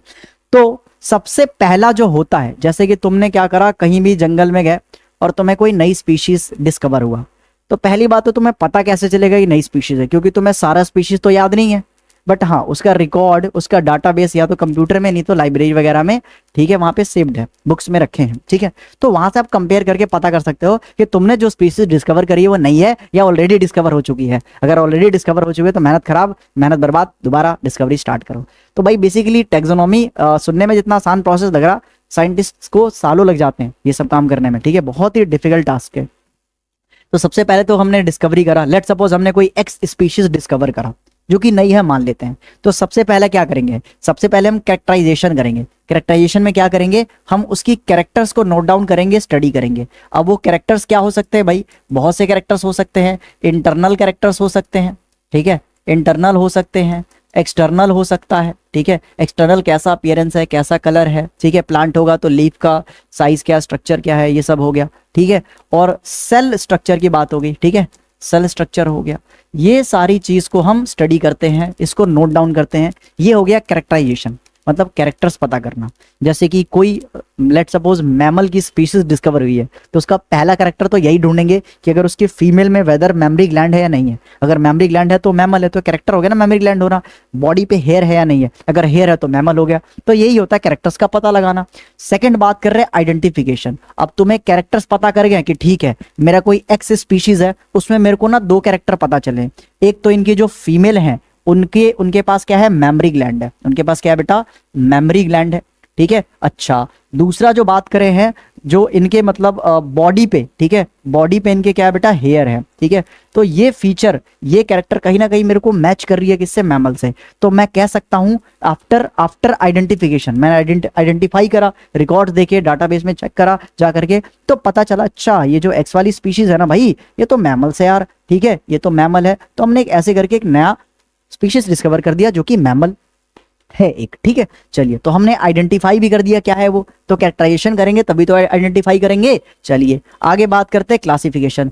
अब हमें पता चल गया कि ये मैमल है, तो इसको कौन से ग्रुप में डालेंगे, मैमल में डालेंगे ना, तो भाई मैमल वाले में प्लेस कर देंगे। अब ऐसा तो है नहीं कि इसको इंसेक्ट में डाल दोगे, इंसेक्ट में मेमोरी ग्लैंड थोड़ी होता है, इंसेक्ट में बॉडी पे हेयर थोड़ी होता है। तो जो उसका कन्वीनियंट ग्रुप था, ठीक है, उसमें हमने उसके कैरेक्टर के बेसिस पे रख दिया। अब उसको ग्रुपिंग कर दी ना मैंने, जैसे मेरा एक्स स्पीशीज पता चला मेरे को मैमल है, तो इसको मैंने मैमल ग्रुप में डाल दिया मैंने, ठीक है, मैमल में डाल दिया। यानी कि ये एक तरह से हमने क्या कर दिया, क्लासिफिकेशन कर दिया। क्लासिफिकेशन कुछ नहीं होता, ग्रुपिंग होता है। जैसे आपके क्लास में भी करते होंगे कि बॉयज को एक तरफ बैठा दिया, गर्ल्स को एक तरफ, ठीक है, या अगर मतलब ऐसा तो नहीं करना चाहिए, बट हाँ कुछ कुछ क्लास में हो सकता है ऐसा कि यार टॉपर्स को मतलब एक अलग से बैच दे दिया, ठीक है, उससे कम वालों को अलग दे दिया, या घर में भी करते हैं हम क्लासिफिकेशन, ठीक है, जैसे मसाले के बॉक्स अलग कर दिया हमने, ठीक है, वेजिटेबल्स के अलग कर दिया। तो क्लासिफिकेशन तो हर जगह होता है, ग्रुपिंग तो हर जगह होता है।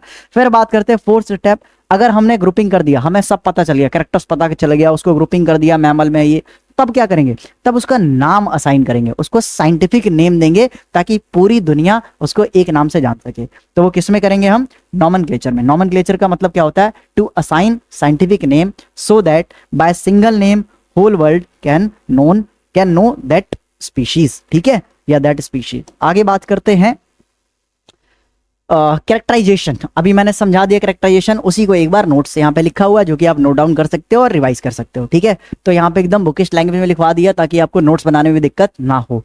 अंडरस्टैंडिंग ऑफ कैरेक्टर्स, कैरेक्टर्स को अंडरस्टैंड करना, समझना, ठीक है, उसको नोट डाउन करना। ऑफ ऑर्गेनिज्म सच एज, या तो एक्सटर्नल कैरेक्टर हो सकता है, बाहर का एक्सटर्नल अपीयरेंस कैसा है। इंटरनल स्ट्रक्चर हो सकते हैं, जैसे टिश्यू, हिस्टोलॉजी हमने कर लिया, टिश्यू के बारे में उसको देख लिया क्रॉस सेक्शन डायसेक्शन करके, ठीक है। सेलुलर स्ट्रक्चर की बात करें तो उसका हम स्ट्रक्चर ऑफ सेल, साइटोलॉजी समझ लिया हमने। फिर बात करें डेवलपमेंट प्रोसेस, कैसा उसका डेवलपमेंट प्रोसेस है, मतलब डायरेक्ट डेवलपमेंट है, इनडायरेक्ट डेवलपमेंट है। अब जैसे डायरेक्ट डेवलपमेंट में क्या होता है, जो इंसान के बच्चे इंसानी जैसा दिखते हैं इंसानी बनते हैं, कुत्ते का बच्चा कुत्ता जैसा दिखता है और कुत्ता ही बनता है, मतलब उसको तो पिल्ला कहते हैं, हाँ। तो पर ऐसा अगर मैं बोलूँ मैं सिल्क वर्म, उसका बच्चा सिल्क वर्म जैसा दिखता है, नहीं, वो तो कीड़े जैसा दिखता है, ठीक है। अगर मैं बोलूँ फ्रॉग, फ्रॉग का बच्चा क्या फ्रॉग जैसा दिखता है, नहीं, वो तो पहले तो मछली जैसा दिखता है, टेडपोल होता है वो, ठीक है। तो ऐसे जो डेवलपमेंट होती है इसमें मेटामॉर्फोसिस होती है, बचपन में पढ़ा होगा आप लोगों ने, ठीक है, जिसमें ड्रास्टिक चेंज होने के बाद जो यंग वन है वो एडल्ट को रिसेंबल करता है, ड्रास्टिक चेंज होने के बाद, डायरेक्टली नहीं करता, तो उसको इनडायरेक्ट डेवलपमेंट कहते हैं। इस चैप्टर में आगे जो चैप्टर आएगा किसमें, एनिमल किंगडम, उसमें हम इसको पढ़ेंगे। तो अभी बात करते हैं डेवलपमेंट प्रोसेस कैसा है, डायरेक्ट है, इनडायरेक्ट है, लार्वा स्टेज बन रहा है नहीं बन रहा, ये सब पता लगाते हैं। उसके बाद इकोलॉजिकल इंफॉर्मेशन, जिस क्लाइमेट में जिस हैबिटेट में रह रहा है वहां पे उसका मतलब इकोलॉजिकल इंफॉर्मेशन क्या है, प्रीडेटर है, प्रे है, ठीक है, उसका सर्वाइवल क्या है, फीडिंग हैबिट क्या है, ठीक है, ये सब चीज हम पता करते हैं। कैसे इंटरेक्शन कर रहा है अदर लिविंग ऑर्गेनिज्म से, ये इकोलॉजिकल इंफॉर्मेशन में पता करते हैं, ठीक है। चलिए, तो ये था हमारा कैरेक्टराइजेशन, आई होप आपको समझ में आया होगा। इसको नोट डाउन कर सकते हैं, लेक्चर के साथ साथ नोट्स बनाइए, ज्यादा फायदा होगा, क्योंकि फिर बैकलॉग लग जाएगा, फिर कुछ नहीं होने वाला, फिर दूसरा ड्रॉप लेना पड़ेगा, तीसरा ड्रॉप लेना पड़ेगा, जिंदगी बर्बाद हो जाएगी। आगे बात करते हैं, कैरेक्टराइजेशन तो हो गया, अभी हमने पढ़ा इसको। नेक्स्ट बढ़ते हैं हम क्या, आइडेंटिफिकेशन। तो पहला स्टेप पढ़ा हमने कैरेक्टराइजेशन, दूसरा स्टेप पढ़ने जा रहे हैं क्या, आइडेंटिफिकेशन, पहचानना। इसलिए देखो ना, पहचान रही है लड़की वो लेकर के, ठीक है, मैग्नीफाइंग ग्लास। अच्छा, it is the correct description of the organism so that the naming is possible. Identification का मतलब होता है करेक्ट डिस्क्रिप्शन तैयार करना, करेक्ट डिस्क्रिप्शन पता लगाना, ठीक है, ताकि वो जो ऑर्गेनिज्म आपने डिस्कवर करा है उसकी नेमिंग हो पाए, ठीक है। तो नेमिंग होने के लिए आइडेंटिफिकेशन बहुत जरूरी है। आगे बात करते हैं, नेक्स्ट स्टेप क्लासिफिकेशन, ये हमारा लास्ट स्टेप है क्लासिफिकेशन। देन नहीं, एक और स्टेप है हमारा क्या, नॉमेनक्लेचर भी है। तो क्लासिफिकेशन क्या है कि हम कौन से ग्रुप में डालें, तो वो तो कैरेक्टर्स की स्टडी करके ही पता चलेगा। वो कैसे करा हमने, पहले के 2 स्टेप में करा।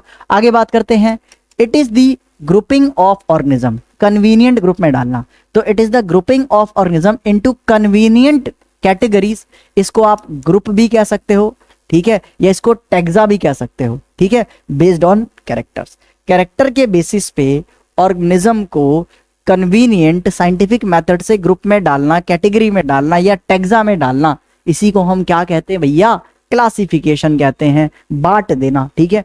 चलो भाई, जैसे कोई प्लांट डिस्कवर करे होता है उसको प्लांट किंगडम में डालोगे, है ना, यही है। जैसे कोई एनिमल डिस्कवर करा, प्राइमेट है तो उसको यार तुम प्राइमेट वाले ग्रुप में डालोगे, कोडेट्स है तो कोडेट्स वाले फाइलम में डालोगे, ठीक है, मैमल है क्लास तो मैमल में डालोगे। ये सब चीज ध्यान रखना पड़ता है। चलिए आगे बात करते हैं, नॉमेनक्लेचर। नॉमेनक्लेचर का मतलब क्या होता है, इसमें क्या होता है कि बेसिकली हम असाइन करते हैं, क्या करते हैं भाई, असाइन करते हैं साइंटिफिक नेम, ठीक है, scientific name name to the organism, to the organism, किसी भी ऑर्गेनिजम्स को साइंटिफिक नेम असाइन करना, ठीक है, इस प्रोसेस को हम नॉमेनक्लेचर कहते हैं। क्या कहते हैं भाई? नॉमेनक्लेचर कहते हैं। चलो भाई आगे बात करते हैं, ठीक है, आगे बात करते हैं। इसका एक और डेफिनेशन है, इट इज द स्टैंडर्डाइजेशन, ठीक है, स्टैंडर्डाइजेशन, ठीक है, यानी कि यहाँ पे एक तरह से हम नेम को स्टैंडर्डाइजेशन मतलब कि एक ऐसा नाम दे रहे हैं जो पूरे दुनिया में फॉलो होगा, ठीक है, of organism such that an organism is known by the same name all over the world. अब ये क्यों नेमिंग कर रहे हैं भाई? वही मैं बता चुका हूं पहले ही कि अगर तुम कॉमन नेम देखोगे तो भाई हर कंट्री, हर स्टेट, इवन की डिफरेंट डिफरेंट विलेज के मतलब एक स्पीशीज के डिफरेंट डिफरेंट नाम हो सकते हैं, कंफ्यूज हो जाओगे तुम, ठीक है। एक दो नाम मैं अपने गांव से बता दूं लेकर के तुम्हें इसका ही, तो तुम पहचान नहीं पाओगे क्या बोल रहे हो भैया तुम, ठीक है। तो ये है, अब क्योंकि भाई किसी स्पीशीज को एक नाम से पूरी दुनिया जानेगी तभी तो उसके बारे में पता चलेगा। अब मैं किसी और नाम से बोल दूं और बोल मैं टाइगर रहा हूं, तुम्हें पता ही नहीं चलेगा। कोई उर्दू में बोल दे तुम्हें नहीं पता चलेगा, ठीक है। चलो, तो इसलिए एक नाम से पूरी दुनिया जाने, इसलिए हम क्लासिफिकेशन करते हैं। इसलिए यहाँ पे लिखा है such that an organism is known by the same name all over the world. चलो आगे बात कर रहे हैं। नेक्स्ट क्या बेटा? नेक्स्ट है the system of naming with two components. ऐसा नेमिंग का सिस्टम जिसमें दो कंपोनेंट होता है। अच्छा, दो कंपोनेंट कौन सा लेते हैं? एक तो हम लेते हैं जीनस, ठीक है, और दूसरा लेते हैं हम स्पीशीज, ठीक है। एक तो लेते हैं हम जीनस, दूसरा लेते हैं स्पीशीज। यानी कि ऐसा नेमिंग का सिस्टम जिसमें सिर्फ दो कंपोनेंट लिया जाता है, जो एक कंपोनेंट जीनस के बारे में बताता है, दूसरा स्पीशीज के बारे में बताता है। इसी को बायनोमियल नॉमेनक्लेचर कहते हैं। बाय का मतलब ये दो, और वो दो किसके बारे में इंफॉर्मेशन देगा? पहला वर्ड जीनस होगा, सेकेंड वर्ड किसके बारे में होगा? स्पीशीज, या इसको स्पेसिफिक एपिथेट भी कहते हैं। क्या कहते हैं इसको? हम स्पेसिफिक एपिथेट भी कहते हैं भाई साहब, एपिथेट कहते हैं। चलिए, तो इसको किसने दिया था? तो भाई वही कैरोलस लिन्नोस ने दिया था, इसलिए इनको हम फादर भी कहते हैं, फादर ऑफ बायनोमियल नॉमेनक्लेचर, या टैक्सोनॉमी के भी फादर इनको ही कहा जाता है। चलिए भाई, तो ये है कैरोलस लिन्नोस, देख सकते हैं कितने स्मार्ट से लग रहे हैं। न्यूटन मत समझ लेना बेटा, सभी के सफेद ऐसे बाल वाले न्यूटन नहीं होते हैं, न्यूटन नहीं होते हैं। चलिए आगे बात करते हैं कि ये जो हमारा बायनोमियल नॉमेनक्लेचर है, इसमें भी दो डिपार्टमेंट काम करता है। एक डिपार्टमेंट है जो सिर्फ जानवर का नाम रखेगा, जानवर का नाम लेगा या उसके प्रोसेस को संभालेगा, जो भी साइंटिफिक प्रोसेस है। दूसरा होता है जो सिर्फ प्लांट को नाम असाइन करते हैं। तो इन्हीं दोनों को समझ रहे हैं। तो एक तो होता है भाई ICBN और एक होता है ICZN। इसमें ICBN का मतलब क्या है? International codes for botanical nomenclature, यानी कि ये सिर्फ प्लांट्स को नाम असाइन करते हैं। और ये क्या है? International codes for zoological nomenclature. अब जूलॉजिकल का मतलब क्या है भाई? जूलॉजिकल का मतलब ये है कि जू, और जू से आपके दिमाग में क्या आता है? एनिमल्स, ठीक है। यानी ये किसको नाम देते हैं? एनिमल्स को नाम देते हैं भाई, ठीक है। चलिए, जैसे आपने केमिस्ट्री में पढ़ा होगा ना IUPAC नॉमेनक्लेचर, तो वैसे यहाँ पे दो डिपार्टमेंट काम करती है। एक तो एनिमल को नाम देते हैं, दूसरे किसको देते हैं? प्लांट्स को देते हैं। अब एनिमल वालों के लिए पढ़ लेते हैं। बोटेनिकल नेम्स यानी कि प्लांट्स वाले name are based on the rules in the international codes for botanical nomenclature. तो भाई जो बोटेनिकल नेम होंगे, प्लांट्स के नाम होंगे, वो कौन से रूल को फॉलो करके हम नेमिंग करेंगे? वो है हमारा international codes for botanical nomenclature, यानी ICBN के द्वारा बनाए गए रूल्स को फॉलो करके हम क्या करने वाले हैं? नेमिंग करने वाले हैं। अच्छा, जूलॉजिकल नेम्स किस पे बेस्ड होते हैं बेटा? International codes for zoological nomenclature, यानी कि ICZN। इसके फुल फॉर्म इंपॉर्टेंट है, याद कर लेना। CBSE या इवन नीट में भी इसके फुल फॉर्म आ सकते हैं, या CBSE में तो कई बार इसको पूछा गया एक आधी नंबर में। चलिए अब एक एग्जांपल से समझते हैं। जैसे कि ये मेरे पास क्या है? टाइगर है। तो भाई टाइगर किस में आएगा? टाइगर को नाम देने का ठेका किसके पास है? ICZN वालों के पास है। तो टाइगर का जो साइंटिफिक नेम है वो क्या है? Panthera tigris. क्या नाम है? Panthera tigris. जहां पे जो पैंथेरा है ये जीनस नेम है। कौन सा नेम है? जीनस नेम, ठीक है। अच्छा एक मिनट यार, गेम लिख दिया मैंने, जीनस नेम है। अच्छा, ये जो टिग्रिस है वो क्या है? स्पीशीज नेम है, यानी ये स्पीशीज के बारे में इंफॉर्मेशन दे रहा है। इसमें ध्यान से देखो कि जो जीनस नेम जो स्टार्ट होता है ना वो कैपिटल लेटर से स्टार्ट करा है, स्पीशीज नेम स्मॉल लेटर से स्टार्ट होता है। इसके रूल्स भी पढ़ने वाले बस नेक्स्ट स्लाइड में ही है। अच्छा, मैंगो का नाम कौन देगा? तो मैंगो का नाम हम किस बेसिस पे देंगे? आईसीबीएन वालों का रूल्स को फॉलो करके। मैंगो का नेम क्या होता है? Scientific name Mangifera indica. अगर आप हाथ से लिख रहे हो ना तो इसको सेपरेटली अंडरलाइन करना, ये भी रूल में पढ़ने वाले हैं हम। ये जो मैंजीफेरा है ये बेटा क्या है? जीनस नेम है, यानी कि जेनरिक नेम है, जेनरिक नेम है, ठीक है। और ये जो इंडिका है ये क्या है? स्पीशीज नेम है, ठीक है। स्पीशीज का नेम है उसका, यानी कि इसको हम क्या कहते हैं? स्पेसिफिक एपिथेट कहते हैं, स्पेसिफिक एपिथेट कहते हैं। अगर स्पेलिंग में कहीं मिस्टेक हो जाए तो यार भूल चूक माफ कर देना, मैं बायो पढ़ा रहा हूँ, इंग्लिश नहीं पढ़ा रहा हूँ। चलिए आगे बात करते हैं यूनिवर्सल रूल्स फॉर या ऑफ बोटेनिकल नॉमेनक्लेचर। तो भाई बोटेनिकल नॉमेनक्लेचर लिखने के लिए, मतलब बोटेनिकल नॉमेनक्लेचर जो भी बोटेनिकल बोल रहा हूँ बार बार यार, बायनोमियल है, बोटेनिकल तो तुम्हारा हो गया आईसीबीएन वाली। जो हम यूनिवर्सल रूल है किसके लिए? बायनोमियल नॉमेनक्लेचर का। अच्छा, किसने दिया? कैरोलस लिन्नोस ने दिया, वही तो है फादर ऑफ नॉमेनक्लेचर या टैक्सोनॉमी। तो भाई उन्होंने कुछ रूल्स दिए जो वर्ल्ड वाइड एक्सेप्टेड है, और इसी रूल्स को फॉलो करके जो न्यू ऑर्गेनिज्म है उसके नाम असाइन करा जाता है। जो भी आप साइंटिफिक नेम पढ़ रहे हो वो सब यही रूल्स को फॉलो करके लिखे जाते हैं। सीबीएसई वाले बच्चों के लिए बहुत इंपॉर्टेंट है, क्योंकि भाई 2 से 3 मार्क्स में भाई सीबीएसई के पेपर में सवाल आ जाता है। इस रूल को लिखने के लिए पूछ लेगा पूरा का पूरा, ठीक है। बाकी नीट में ऐसा नहीं किया रूल लिखने के लिए बोलेगा, इसको कहीं एमसीक्यू में इस्तेमाल करवा लेगा या कोई क्वेश्चन दे देगा उसमें इस्तेमाल करवा लेगा इस रूल का। तो रूल याद तो थोड़ा बहुत होना ही चाहिए, तो तभी तो सीबीएसई एग्जाम में लिख के आ पाओगे, ठीक है। हाँ, नीट में जो एमसीक्यू बात है उसके लिए आपके कॉन्सेप्ट क्लियर होना चाहिए, तो दोनों ही हो जाएगा, टेंशन मतलब। अभी याद भी करवा दूंगा, दिक्कत देने वाली बात नहीं है, बस आप थोड़ा रिवीजन करना तो मेमोरी काफी लॉन्ग समय तक रहेगी। पहला रूल की बात कर रहे हैं, scientific names are in Latin और Latinized and written in italics. क्या कह रहा भाई? जो साइंटिफिक नेम होते हैं ना वो ज्यादातर लैटिन लैंग्वेज में होते हैं, लैटिन लैंग्वेज में होते हैं, ठीक है, लैटिन लैंग्वेज में होते हैं। अच्छा भैया, लैटिन लैंग्वेज में ही क्यों होते हैं? इंग्लिश ले लेते, हिंदी ले लेते, संस्कृत ले लेते, ये लैटिन ही क्यों है? क्योंकि देखो भाई, नेम ना हमेशा उस लैंग्वेज में लिखना चाहिए जिसमें चेंजेस होने के चांसेस नहीं है, जिसमें चेंजेस नहीं होते हैं।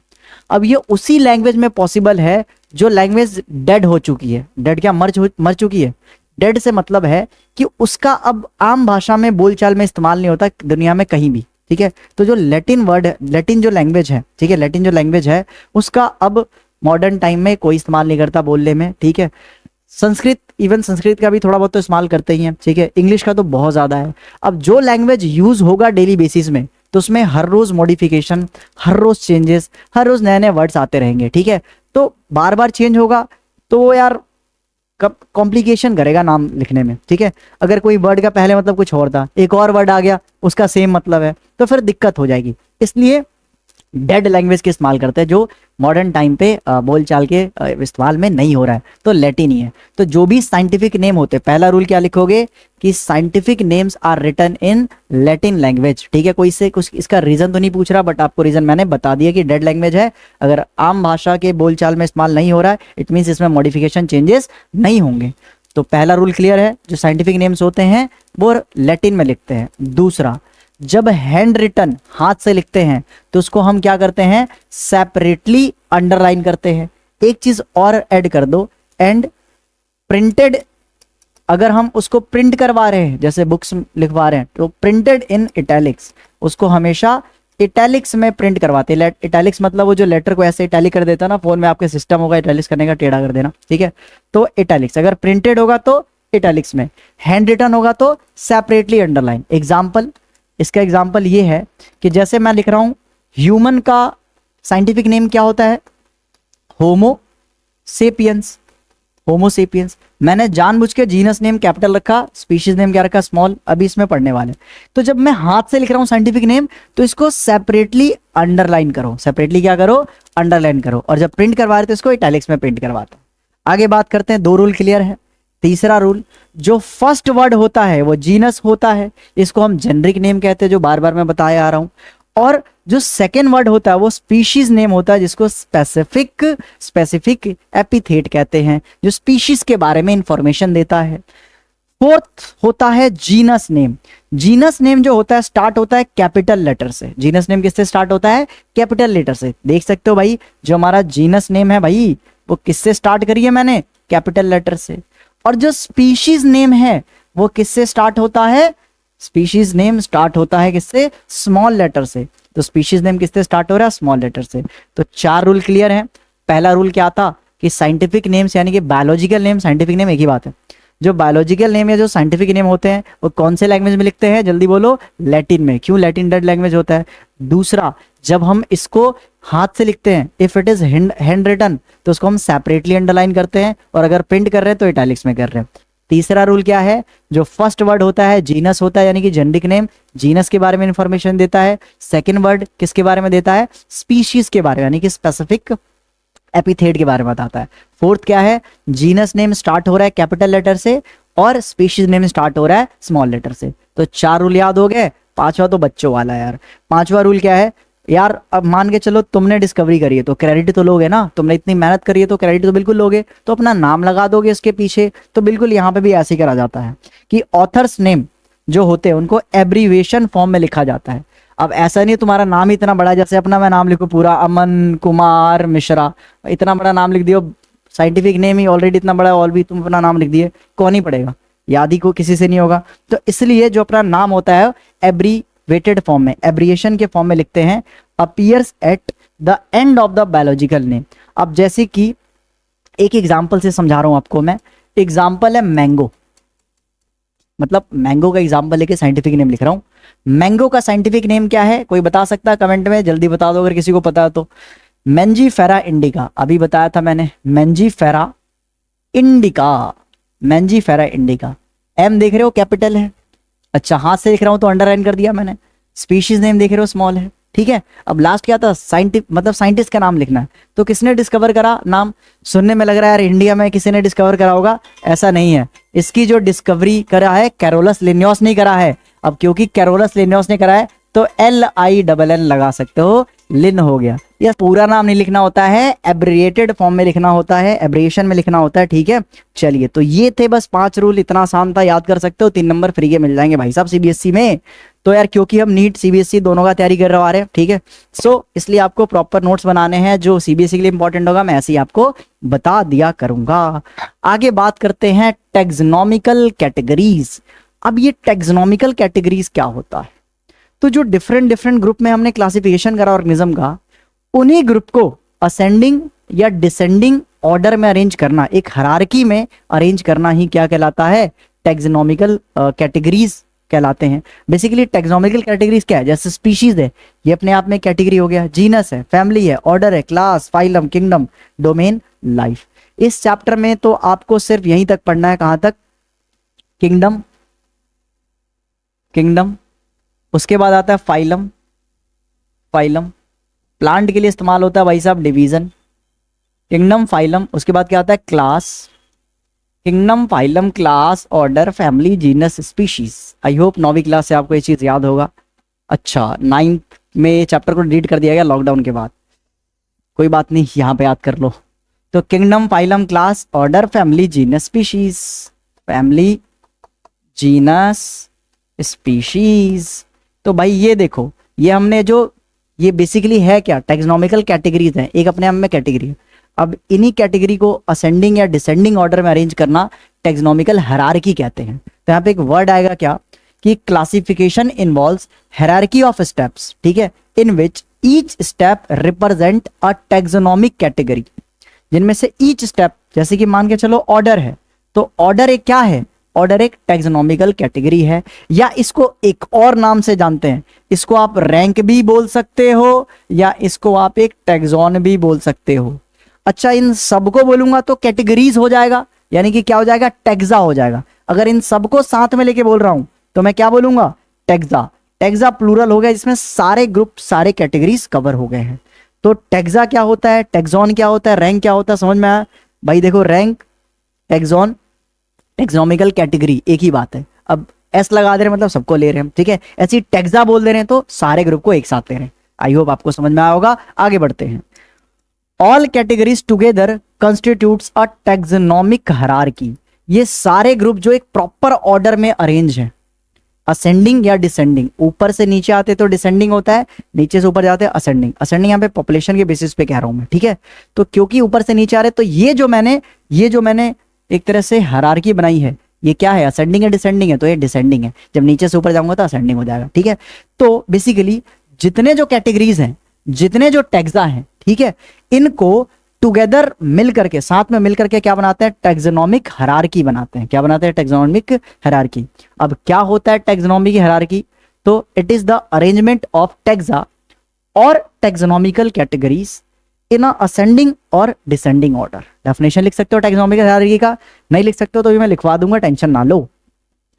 Each category represent a unit of classification. एक जो हर इन सारे कैटेगरीज में से जो ईच कैटेगरी है एक तरह से यूनिट की तरह रिप्रेजेंट कर रहा, वो यूनिट है क्लासिफिकेशन का। जैसे स्पीशीज, ये एक क्या है, एक अपने आप में एक रैंक है, या ये अपने आप में एक टैक्सॉन है, या ये अपने आप में एक क्या है, यूनिट है। तो इसको तुम यूनिट बोल दो, टैक्सॉन बोल दो, रैंक बोल दो, बात एक ही है, ठीक है। चलो आगे बात करते हैं। ये क्या है, a group of organism, a group of organism occupying a particular category is called taxon। तो भाई यहाँ पे ना टैक्सॉन का डेफिनेशन दे रखा है, ये ऐसी 10 टाइप हो गया, गलती से माफ कर देना हमारे पीपीटी मेकर को, बोल चुक। अब देखो भाई, अ ग्रुप ऑफ ऑर्गेनिज्म मतलब ऑर्गेनिज्म का ग्रुप है जो ऑक्यूपाई करता है एक पर्टिकुलर कैटेगरी को, एक पर्टिकुलर कैटेगरी में आया तो इसमें नहीं तो इसमें नहीं तो इसमें, उसी को क्या कहते हैं हम, टैक्सॉन कहते हैं। एग्जाम प्लूरल इसका टैक्सा हो सकता है, भी पता है टैक्सा क्या बेटा, प्लूरल है, और टैक्सॉन क्या है, टैक्सॉन क्या है, सिंगुलर है। चलिए जैसे कि एक मैं एग्जांपल ले रहा हूं, क्लास मैमेलिया। तो मैमेलिया एक क्लास को रिप्रेजेंट कर रहा है जिसमें सारे मैमल्स आते हैं। तो जो क्लास मैमेलिया है, ये क्लास जो क्या है, इसमें क्लास में क्या आ जा रहा है, एक मैमेलिया आ जा रहा है, ठीक है। अब ये जो मैमेलिया है ये एक क्या है बेटा, ये एक टैक्सॉन है, ठीक है। मैमेलिया क्या है बेटा, टैक्सॉन। ऐसे कार्निवोरा बोल रहा हूं मैं, कार्निवोरा में सारे वो डॉग वगैरह आ जाते हैं, टाइगर आ जाते हैं, तो वो क्या हो गया, कार्निवोरा एक अपने आप में एक टैक्सॉन है, एक रैंक है, एक यूनिट है। आई होप इतना समझ में आया होगा। आगे बढ़ते हैं थोड़ा, हाँ मैंने बोलता ना डेफिनेशन लिखवाने के लिए, तो टैक्सोनॉमिक हायरार्की का डेफिनेशन देख लेते हैं, ठीक है। टैक्सोनॉमिक हायरार्की, तो भाई टैक्सोनॉमिक हायरार्की क्या होता है, तो it is the arrangement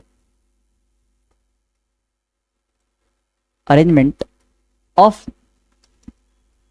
taxonomic categories या taxa in a ascending और descending order is called। अच्छा इट तो लगा दिया तो कॉल्ड क्या, तो भाई जो टैक्सोनॉमिक कैटेगरीज है या टैक्सा है उनको असेंडिंग या डिसेंडिंग ऑर्डर में अरेंज करने को ही हम क्या कहते हैं, टैक्सोनॉमिकल हायरार्की कहते हैं। ये सीबीएसई में एक आधी नंबर में डेफिनेशन आपका आ सकता है, इसलिए मैंने लिखवा दिया। चलिए भाई, सो इतना हमारा क्लियर हो गया। यहाँ पे एक टैक्सोनॉमिक हायरार्की दे रखा है जो कि आपके एनसीईआरटी से हल्का सा डिटेल है, ठीक है। यहाँ पे आपको ये दो चीज नहीं मिल रही है, ये चैप्टर 2 जब मैं स्टार्ट करूंगा वहां पे डिटेल में बताऊंगा, ठीक है। एक्चुअली इस चैप्टर 2 में हम पढ़ेंगे 5 किंगडम ऑफ क्लासिफिकेशन जो आर एच विटेकर ने दिया। अब जो मॉडर्न डे है उसमें 6 किंगडम ऑफ क्लासिफिकेशन चलता है, यानी 6 किंगडम है उसमें। तो वहां पे हम डोमेन के बारे में पढ़ेंगे जिसमें 3 डोमेन ऑफ लाइफ है। तो लाइफ के अंदर डोमेन आते हैं, डोमेन के अंदर किंगडम आते हैं, किंगडम के अंदर फाइलम आते हैं, फाइलम के अंदर class, order, families, genus, species, genus के अंदर बहुत सारे स्पीशीज आते हैं। तो ये जो पूरा अरेंजमेंट है इसी को हम क्या कहते हैं, टैक्सोनॉमिकल हायरार्की कहते हैं, जिसमें एक यूनिट, एक रैंक, उसको हम टैक्सॉन कह सकते हैं, ठीक है, या उसको यूनिट कह सकते हैं, या उसको हम क्या कह सकते हैं, रैंक कह सकते हैं, ठीक है। चलो आगे बढ़ते हैं, ये तो हो गया। अच्छा देखो, इस वाले जो लेक्चर है ना इसको मैं थोड़ा एग्जाम्पल लेकर के डिटेल में समझाऊंगा, ठीक है। बट सीबीएसई वालों के लिए मैं चाहता हूं कि आज ही चैप्टर को दी एंड कर दूं, ताकि उनको ज्यादा मतलब, अगर किसी बच्चे को यार मोटो है कि ठीक है मेरे को यार सीबीएसई करनी है, ठीक है, और आगे ग्रेजुएशन करनी है, रिसर्च फील्ड में जानी है, तो वो तो खैर पूरा लेक्चर देख सकते हैं, बट सिर्फ सीबीएसई में फोकस है वो बच्चों के लिए आज मैं चैप्टर दी एंड करने वाला हूँ, सीधे जो एनसीईआरटी में बॉक्स बन रखा है एग्जांपल उसको बता करके, ठीक है। बाकी नीट वालों के लिए मैं एक लेक्चर और लूंगा जिसमें मैं पीवाईक्यूज करवाऊंगा, ठीक है। और क्या करवाने वाला हूँ, ये जो टेक्नोमिकल कैटेगरीज वगैरह है उसको मैं ऐसे डिटेल में समझाऊंगा एग्जाम्पल लेकर के, जैसे पहले स्पीशीज हो गया, जीनस हो गया, इन सब के विद पिक्चर्स आपको डिटेल में एग्जाम्पल समझाया जाएगा। तो उसके लिए मैं एक क्लास और लूंगा 45 मिनट के होगा, क्योंकि यार उसमें मैं क्वेश्चंस भी करवाने वाला हूँ, ठीक है। सो सीबीएसई के लिए चैप्टर को आज दी एंड करते हैं। तो अभी हमने क्या पढ़ा, अभी हमने पढ़ा टैक्सोनॉमिक कैटेगरी विद एग्जाम्पल, ठीक है। एग्जाम्पल के साथ करते हैं टैक्सोनॉमिक कैटेगरीज, यही है हमारा टैक्सोनॉमिकल हायरार्की। इसमें क्या होता है बेटा, सबसे पहले स्पीशीज होता है, ठीक है। अच्छा, बात करते हैं किंगडम। किंगडम के अंदर बहुत सारे फाइलम आते हैं, फाइलम के अंदर बहुत सारे क्लास आते हैं, क्लास के अंदर बहुत सारे ऑर्डर आते हैं, ऑर्डर के अंदर बहुत सारे फैमिली, फैमिली के अंदर जीनस, जीनस के अंदर बहुत सारे स्पीशीज आ सकते हैं, ठीक है। तो यहाँ पे अगर मैं बात करूँ, देखो जैसे कि किंगडम मैं बोल रहा हूँ एनिमेलिया, एक एग्जांपल लेके बात करते हैं। तो एनिमेलिया में तो सारे आ सकते हैं। अच्छा, अपने आप को मैंने जानवर में डाल दिया, हाँ ह्यूमंस भी जानवर ही होते हैं, बस हम कपड़े पहनते हैं और थोड़ा बहुत दिमाग होता है हमारे अंदर। तो भाई जैसे कि हमारे इंसेक्ट हो गया, क्या है ये, मॉस्किटो है, पैरेट हो गया, मैं हो गया इंसान मतलब ह्यूमन, डॉग हो गया, बिल्ली हो गया, लॉयन हो गया, टाइगर, ये सारे एनिमल है। तो सारे ग्रुप में है, उस ग्रुप को हम क्या करें, किंगडम, यानी किंगडम एक रैंक हो गया, एक टैक्सॉन हो गया, उसका एग्जांपल हो गया एनिमेलिया। अच्छा, दूसरा बात करते हैं, ये सब जो एनिमल है उसमें से कुछ कोडेट्स होंगे, ठीक है, जिसके पास मतलब कोडेट्स कौन से होते हैं, जिनके पास क्या होता है, नोटोकोड प्रेजेंट होता है, वर्टिब्रेट कॉलम। तो भाई कोडेटा कौन से है, तो कोडेटा इसमें क्या है भाई, कोडेटा में तुम्हारे पैरेट आ गया, ये तो हट गया क्योंकि ये कोडेट नहीं है इंसेक्ट, तो क्या आ गया, पैरेट आ गया, मैं हो गया कुत्ता बिल्ली, और ये लॉयन हो गया, टाइगर हो गया, ये सारे कोडेट्स हैं। अब इनमें से भी मैं क्लास मैमल्स का देख रहा हूँ, मैं मेलिया देख रहा हूँ, तो मैमल्स मैं हूँ क्योंकि मेरे बॉडी पे हेयर है, ये भी मैमल है, ये भी मैमल है, ये भी मैमल है, ये सारे मैमल है ना, क्योंकि बॉडी पे हेयर है, देख सकते हो, ठीक है। अच्छा, मेरे बॉडी पे दिख नहीं रही है, चलो फिर शेव हो गया होगा, अभी दिख रहा है ना, ठीक है। चलो अब बात करते हैं कार्निवोरा। कार्निवोरा क्या है भाई, कार्निवोरा जैसे कि अब जैसे इंसान है, मैं मांस थोड़ी खाता हूँ, अच्छा खाता हूँ, ये डिपेंड करता है, मतलब यार कुछ ह्यूमंस खाते कुछ नहीं खाते हैं, तो कहना कॉम्प्लिकेटेड है, ह्यूमंस का कहना कॉम्प्लिकेटेड है कि कार्निवोरस है या फिर वो हर्बीवोरस है, हम ऑमनीवोरस में आते बेटा, ठीक है। तो जैसे कि डॉग, कैट, लॉयन, टाइगर, ये सब कार्निवोरा के अंदर इसको हम प्लेस करते हैं। अब बोलोगे बिल्ली दूध भी तो पीती है, तो कुत्ता रोटी भी तो खाता है, तो ऐसे लड़ाई मत करो मेरे से, ठीक है। इनको प्लेस करते तो करते हैं, मान लो, क्योंकि बहुत सारे फीचर है जो सिर्फ दूध रोटी से काम नहीं चलता है। आगे बात करते हैं फेलिडे, ठीक है, फैमिली। फेलिडे की बात करें, बिल्ली वाली फैमिली, ठीक है, कौन सी वाली फैमिली, कैट फैमिली। अब कैट फैमिली में कौन सा आता है, मैं तो नहीं आ सकता भाई, ठीक है, मैं बिल्ली दिख रहा हूँ, नहीं बिल्कुल नहीं, तो कुत्ता भी बिल्ली दिखता, बिल्कुल नहीं दिखता, ठीक है। सो बिल्ली वाली फैमिली कौन है, जो बिल्ली जैसे दिखते हैं, बिल्ली इटसेल्फ कैट हो गया, ठीक है, लॉयन हो गया, और क्या हो गया, टाइगर हो गया, तो ये बिल्ली वाली फैमिली हो गई। अब बात करते हैं क्या, जीनस पैंथरा। अब पैंथरा जीनस में ना, पैंथरा जीनस में टाइगर भी, लॉयन भी पाया जाता है और टाइगर भी पाया जाता है, दोनों का जीनस सेम है, पैंथरा है। बट अगर मैं बोल रहा हूँ सिर्फ टिग्रिस, तो ये टाइगर की स्पीशीज है, किसकी स्पीशीज है, टाइगर की, इसलिए क्या आ गया, टाइगर आ गया। एक चीज आपने ऑब्जर्व करा, जब हम स्पीशीज से किंगडम की तरफ जा रहे थे, जब स्पीशीज से किंगडम की तरफ जा रहे हैं, तो नंबर ऑफ ऑर्गेनिज्म बढ़ रहे हैं, पॉपुलेशन बढ़ रहा है, बट वही घट रहे हैं तो पॉपुलेशन कम हो रहा है। यानी जो किंगडम है वो लार्जेस्ट ग्रुप है, ठीक है, ऑर्गेनिज्म का सबसे लार्जेस्ट ग्रुप है, और जो स्पीशीज है वो सबसे स्मॉलेस्ट ग्रुप है। जब हम नीचे से ऊपर जाते हैं तो डाइवर्सिटी बढ़ती है, देख लो बहुत सारे डाइवर्सिटी के ऑर्गेनिज्म आ रहे हैं, बट जैसे ऊपर से नीचे आते हैं तो सिर्फ स्पेसिफिक चीजें आते हैं जो रिलेट करते हैं। तो जब ऊपर से नीचे आते हैं तो सिमिलैरिटीज बढ़ती हैं, और जब नीचे से ऊपर जाते हैं तो डिफरेंसेस बढ़ते हैं। अब मैं बोलूँ यार एक मच्छर में और मेरे में क्या ही यार मतलब सिमिलरिटी होगा, बिल्कुल ही अलग हम लोग, ठीक है, डिफरेंस ही डिफरेंस है, तो डाइवर्सिटी ऊपर ज्यादा है। बट अगर नीचे बात करें तो हम सब में एक सिमिलरिटी है, क्या, हम सारे के फीमेल्स में मेमोरी ग्लैंड है, दूध पिलाती हैं, सबके बॉडी पे हेयर, तो सिमिलरिटी हो गया। मतलब जब भी टैक्सोनॉमिकल हायरार्की में नीचे आते हैं सिमिलरिटी बढ़ती है, ऊपर जाते हैं डाइवर्सिटी बढ़ती है। सबसे लार्जेस्ट ग्रुप कौन सा है, किंगडम है, सबसे स्मॉलेस्ट ग्रुप कौन सा है, स्पीशीज है, या इसको कह सकते हो सबसे ज्यादा मोस्ट सिमिलर रिलेटेड ग्रुप कौन सा है, स्पीशीज। आओ इसको लिखवा दे रहा हूं, ठीक है, जैसे कि उसी ऑर्डर में लिखते हैं। सबसे ऊपर क्या होता है, किंगडम, कहां लिखो कहां लिखो, यही लिख दे रहा हूं, किंगडम। अच्छी राइटिंग नहीं आ रही है, कलर चेंज करते हैं, ये लेते हैं फिर ये लेते हैं, ठीक है, आ जाओ। सबसे ऊपर जो है वो है किंगडम। क्या कह रहे हो, राइटिंग अभी भी अच्छी नहीं हुई, किंगडम। किंगडम के नीचे नीचे क्या होता है, फाइलम स्लैश डिवीजन। अब भाई याद कर लेना, क्या फाइलम इस्तेमाल करते हैं अपन लोग किसके लिए, एनिमल्स के लिए, और डिवीजन इस्तेमाल करते हैं किसके लिए, प्लांट्स के लिए। अब फाइलम के अंदर क्या आता है, किंगडम, फाइलम, क्लास, ऑर्डर, ठीक है। फिर क्या आ रहा है भैया, क्लास आ रहा है, क्लास, ऑर्डर, फैमिली, फैमिली, फिर आता है क्या, जीनस, जीनस, और फिर सबसे लास्ट में क्या आ रहा है, स्पीशीज, ठीक है। चलो फिर क्या आ रहा है, स्पीशीज। अब जरा स्पीशीज का डेफिनेशन पे बात करते हैं, क्या होता है species. So species group of similar organism होते हैं, सिमिलर मतलब थोड़ा बहुत देखने में एक जैसे लग रहे हैं, ठीक है, जो आपस में इंटरब्रीड कर सकते हैं, मतलब रिप्रोडक्शन कर सकते हैं, और फर्टाइल ऑफस्प्रिंग पैदा कर सकते हैं, मतलब जो बच्चा हो रहा है वो भी रिप्रोडक्शन के कैपेबल हो। इसको हम क्या कहते हैं, स्पीशीज कहते हैं। सो स्पीशीज की बात करें, स्पीशीज क्या होता है, group of similar organism, similar organisms that can interbreed, interbreed बोले तो भैया रिप्रोडक्शन कर सकते हैं, बच्चा पैदा कर सकते हैं। तो group of similar organism that can interbreed and produces, पैदा करते हैं, and produces fertile offspring, fertile offspring, fertile का मतलब जो रिप्रोडक्शन करने में कैपेबल हो, इनफर्टाइल ना हो, ठीक है, उसको फर्टाइल ऑफस्प्रिंग कहते हैं। तो ये है स्पीशीज का डेफिनेशन। अच्छा, फिर बात करते हैं भैया जीनस, जीनस का डेफिनेशन क्या होगा। तो देख भाई, आपको सिर्फ याद स्पीशीज का डेफिनेशन करना है, बाकी सबका डेफिनेशन इसी से बन जाएगा। जीनस क्या होता है, a group of related species, बहुत सारे स्पीशीज जो आपस में रिलेटेड हों।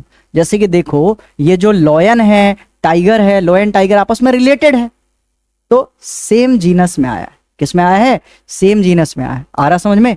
आगे बात करते हैं बेटा, फैमिली की बात करें तो फैमिली में क्या होगा भैया, तो फैमिली होता ग्रुप ऑफ रिलेटेड जीनस। अब तो समझ गए होगे, जो ऊपर वाले का डेफिनेशन बनाना है, नीचे वाले को पकड़ लो, रिलेटेड लगा लो, बन गया डेफिनेशन। तो फैमिली क्या है बेटा, फैमिली क्या है, ग्रुप ऑफ, चलो थोड़ा अच्छे से लिख देते हैं, अच्छे से क्या, इट लगा देना इट इज ग्रुप ऑफ क्या, related genus, it is the group of related genus. कोई बच्चा सिमिलर जीनस भी बोल सकता है, चल जाएगा।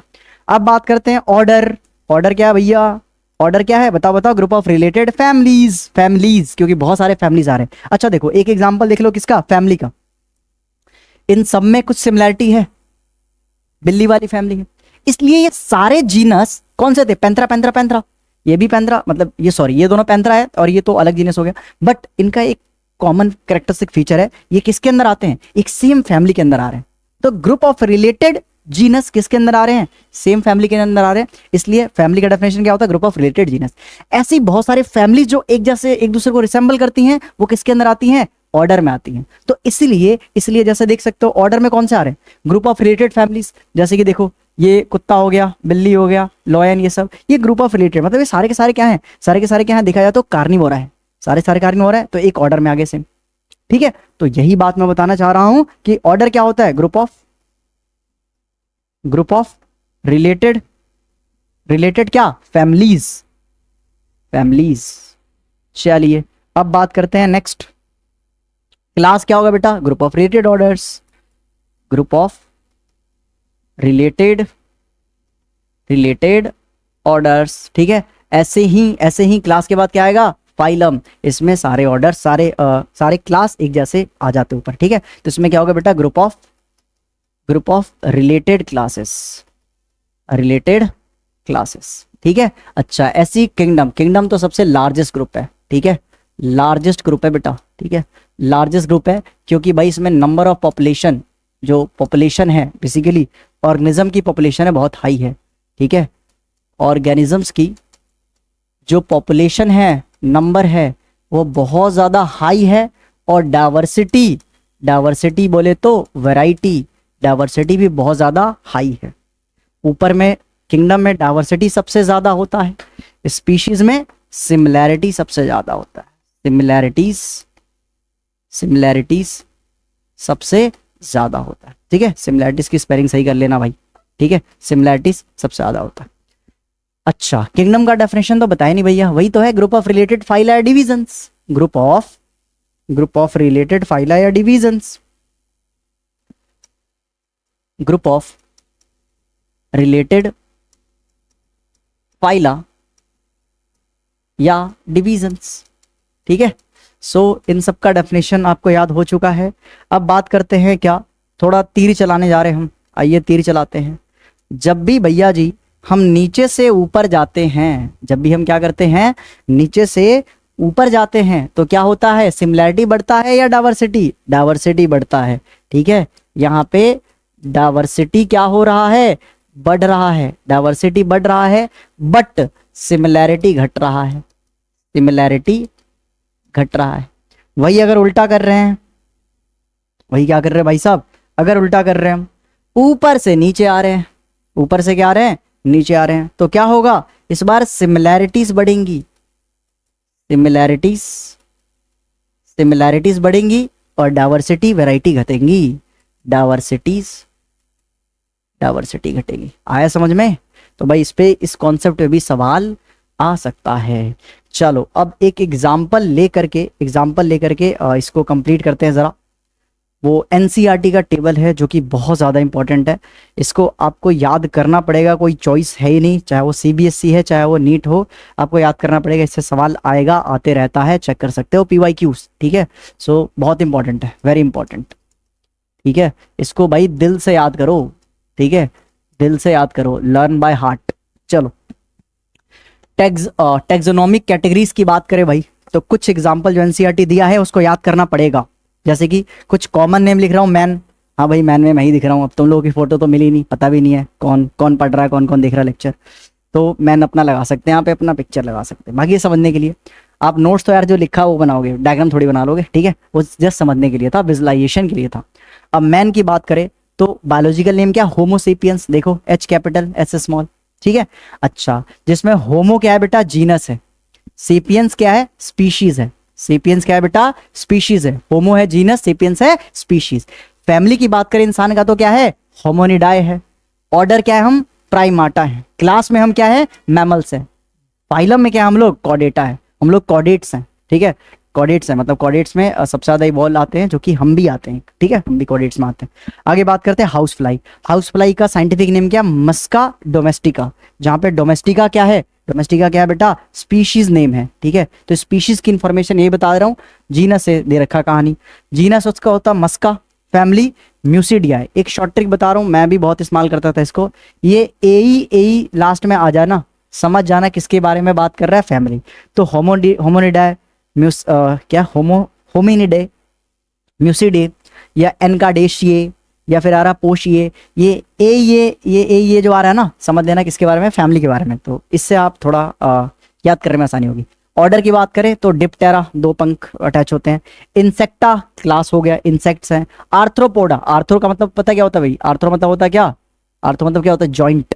ठीक है, इसका होता है जॉइंटेड, पोडा मतलब होता है पैर, तो इनके लेग्स जो होते हैं, फीट होते हैं, जॉइंट होते हैं, और इसमें सारे इंसेक्टी तो हैं, इंसेक्टी तो है। आर्थ्रोपोडा सबसे पॉपुलेशन में देखा जाए सबसे largest number of population insect के ही है, यानी आर्थ्रोपोडा के ही है। तो आर्थ्रोपोडा क्या हो गया, एक फाइलम हो गया। ठीक है, वही अगर प्लांट की बात करते तो डिवीजन होता। नेक्स्ट बात करते हैं मैंगो। मैंगो एग्जांपल बहुत बार आ रखा है, मैंजीफेरा इंडिका, इंडिका स्पीशीज के बारे में बता रहा है, मैंजीफेरा जीनस, एनकाडेशिए फैमिली, सेपिनडेल्स ऑर्डर। ऐसी डाइकोटिलिडन, मतलब कितने कोटिलिडन है बेटा इसके अंदर, 2 कोटिलिडन है, तो क्या हो गया, डाइकोटिलिडन, ये क्या हो गया, क्लास होता है। ऐसी एंजियोस्पर्म, एंजियोस्पर्म सबसे, जैसे हमारे एनिमल्स में सबसे देखा जाए इवॉल्व कॉर्डेट्स हैं, तो वैसे ही प्लांट में राज चल रहा है बेटा एंजियोस्पर्म के, सबसे ज्यादा डोमिनेट एंजियोस्पर्म कर रहे हैं। ठीक है, और सबसे ज्यादा मोस्ट कॉम्प्लेक्स है एंजियोस्पर्म। एंजियोस्पर्म याद करने का एक तरीका है, जो भी आप आसपास प्लांट देखते हो जिसमें फूल खिलता है, फल बनते हैं, क्या, फूल खिलता है, फल बनते हैं, वो सारे के सारे एंजियोस्पर्म होते हैं, क्योंकि angiosperm are the flowering plants which gives seed. Seed किसके अंदर होगा, फ्रूट्स के अंदर होगा। ठीक है, तो यहाँ पे सीड बियरिंग फ्रूट्स, फ्रूट्स के अंदर सीड पाया जाता है, तो एंजियोस्पर्म है। ठीक है, यानी फल बन रहा, फूल खिल रहा है, एंजियोस्पर्म हो गया। जैसे एग्जांपल लीची, आम, जो भी आसपास देख रहे हो प्लांट, ज्यादातर एंजियोस्पर्म होगा, क्योंकि सबसे ज्यादा पॉपुलेशन इन्हीं की है प्लांट्स में। वीट की बात करें, वीट हमारा प्लांट होगा अगेन। वीट का साइंटिफिक नेम है ट्राइटिकम एस्टिवम होता है। वो नीचे वाली स्लाइड्स कुछ ज्यादा ही छोटी हो गई है, नीचे वाली स्लाइड्स कुछ ज्यादा ही नीचे चली गई है, चलो ऊपर उठा लेते हैं, कुछ चेंज तो नहीं हुआ, नहीं हुआ। तो Triticum aestivum, aestivum again species name है, ट्राइटिकम जीनस है, पोशिए, पोल्स, मोनोकोटिलिडन और एंजियोस्पर्म। एंजियोस्पर्म इसका डिवीजन है, मोनोकोटिलिडन जैसे इसका डायकोट था वैसे मोनोकोट है। जो भी आपके अनाज होते हैं ना, ग्रेन्स होते हैं, ग्रास हो गया, मेज हो गया, पैडी, ये सब के सब क्या होते हैं, मोनोकोट्स होते हैं। ठीक है, मतलब इसके अंदर एक सिंगल कॉटिलिडन पाया जाता है। क्या पाया जाता है बेटा, सिंगल। ये दिल नहीं बना रहा हूँ, ये कॉटिलिडन का रफ डायग्राम बना रहा हूँ मैं। ठीक है, पोएल्स हो गया क्या, ऑर्डर, और देखो ये लगाना तो फैमिली हो गया, ट्राइटिकम इसका जीनस हो गया। तो यहाँ पे भाई सीबीएसई लेवल के और नीट का भी देखा जाए तो यार 99% हमारा चैप्टर खत्म हो चुका है। ठीक है, बट 1% मैं थोड़ा कुछ टॉपिक है जिसको और डिटेल में एक्सप्लेन करना चाहता हूँ, और नीट के पीवाईक्यूज और सीबीएसई के 2-4 पीवाईक्यूज लेके आऊंगा। ठीक है, थैंक यू फ्यूचर एस्पिरेंट्स। इसी के साथ हम नेक्स्ट लेक्चर में मिलेंगे। ठीक है, नेक्स्ट लेक्चर में मैं पीवाईक्यूज लेके आने वाला हूं और कुछ टॉपिक को मैं डिटेल में समझाने वाला हूं नीट के लिए। उसमें पीवाईक्यूज नीट और सीबीएसई दोनों के होंगे। ठीक है, तो नेक्स्ट लेक्चर जरूर देखिए। बाकी सिर्फ जिसको सिर्फ सीबीएसई करनी है उसके लिए लेक्चर मोर देन सफिशिएंट था। सो मिलते हैं नेक्स्ट क्लास में, टिल देन बाय।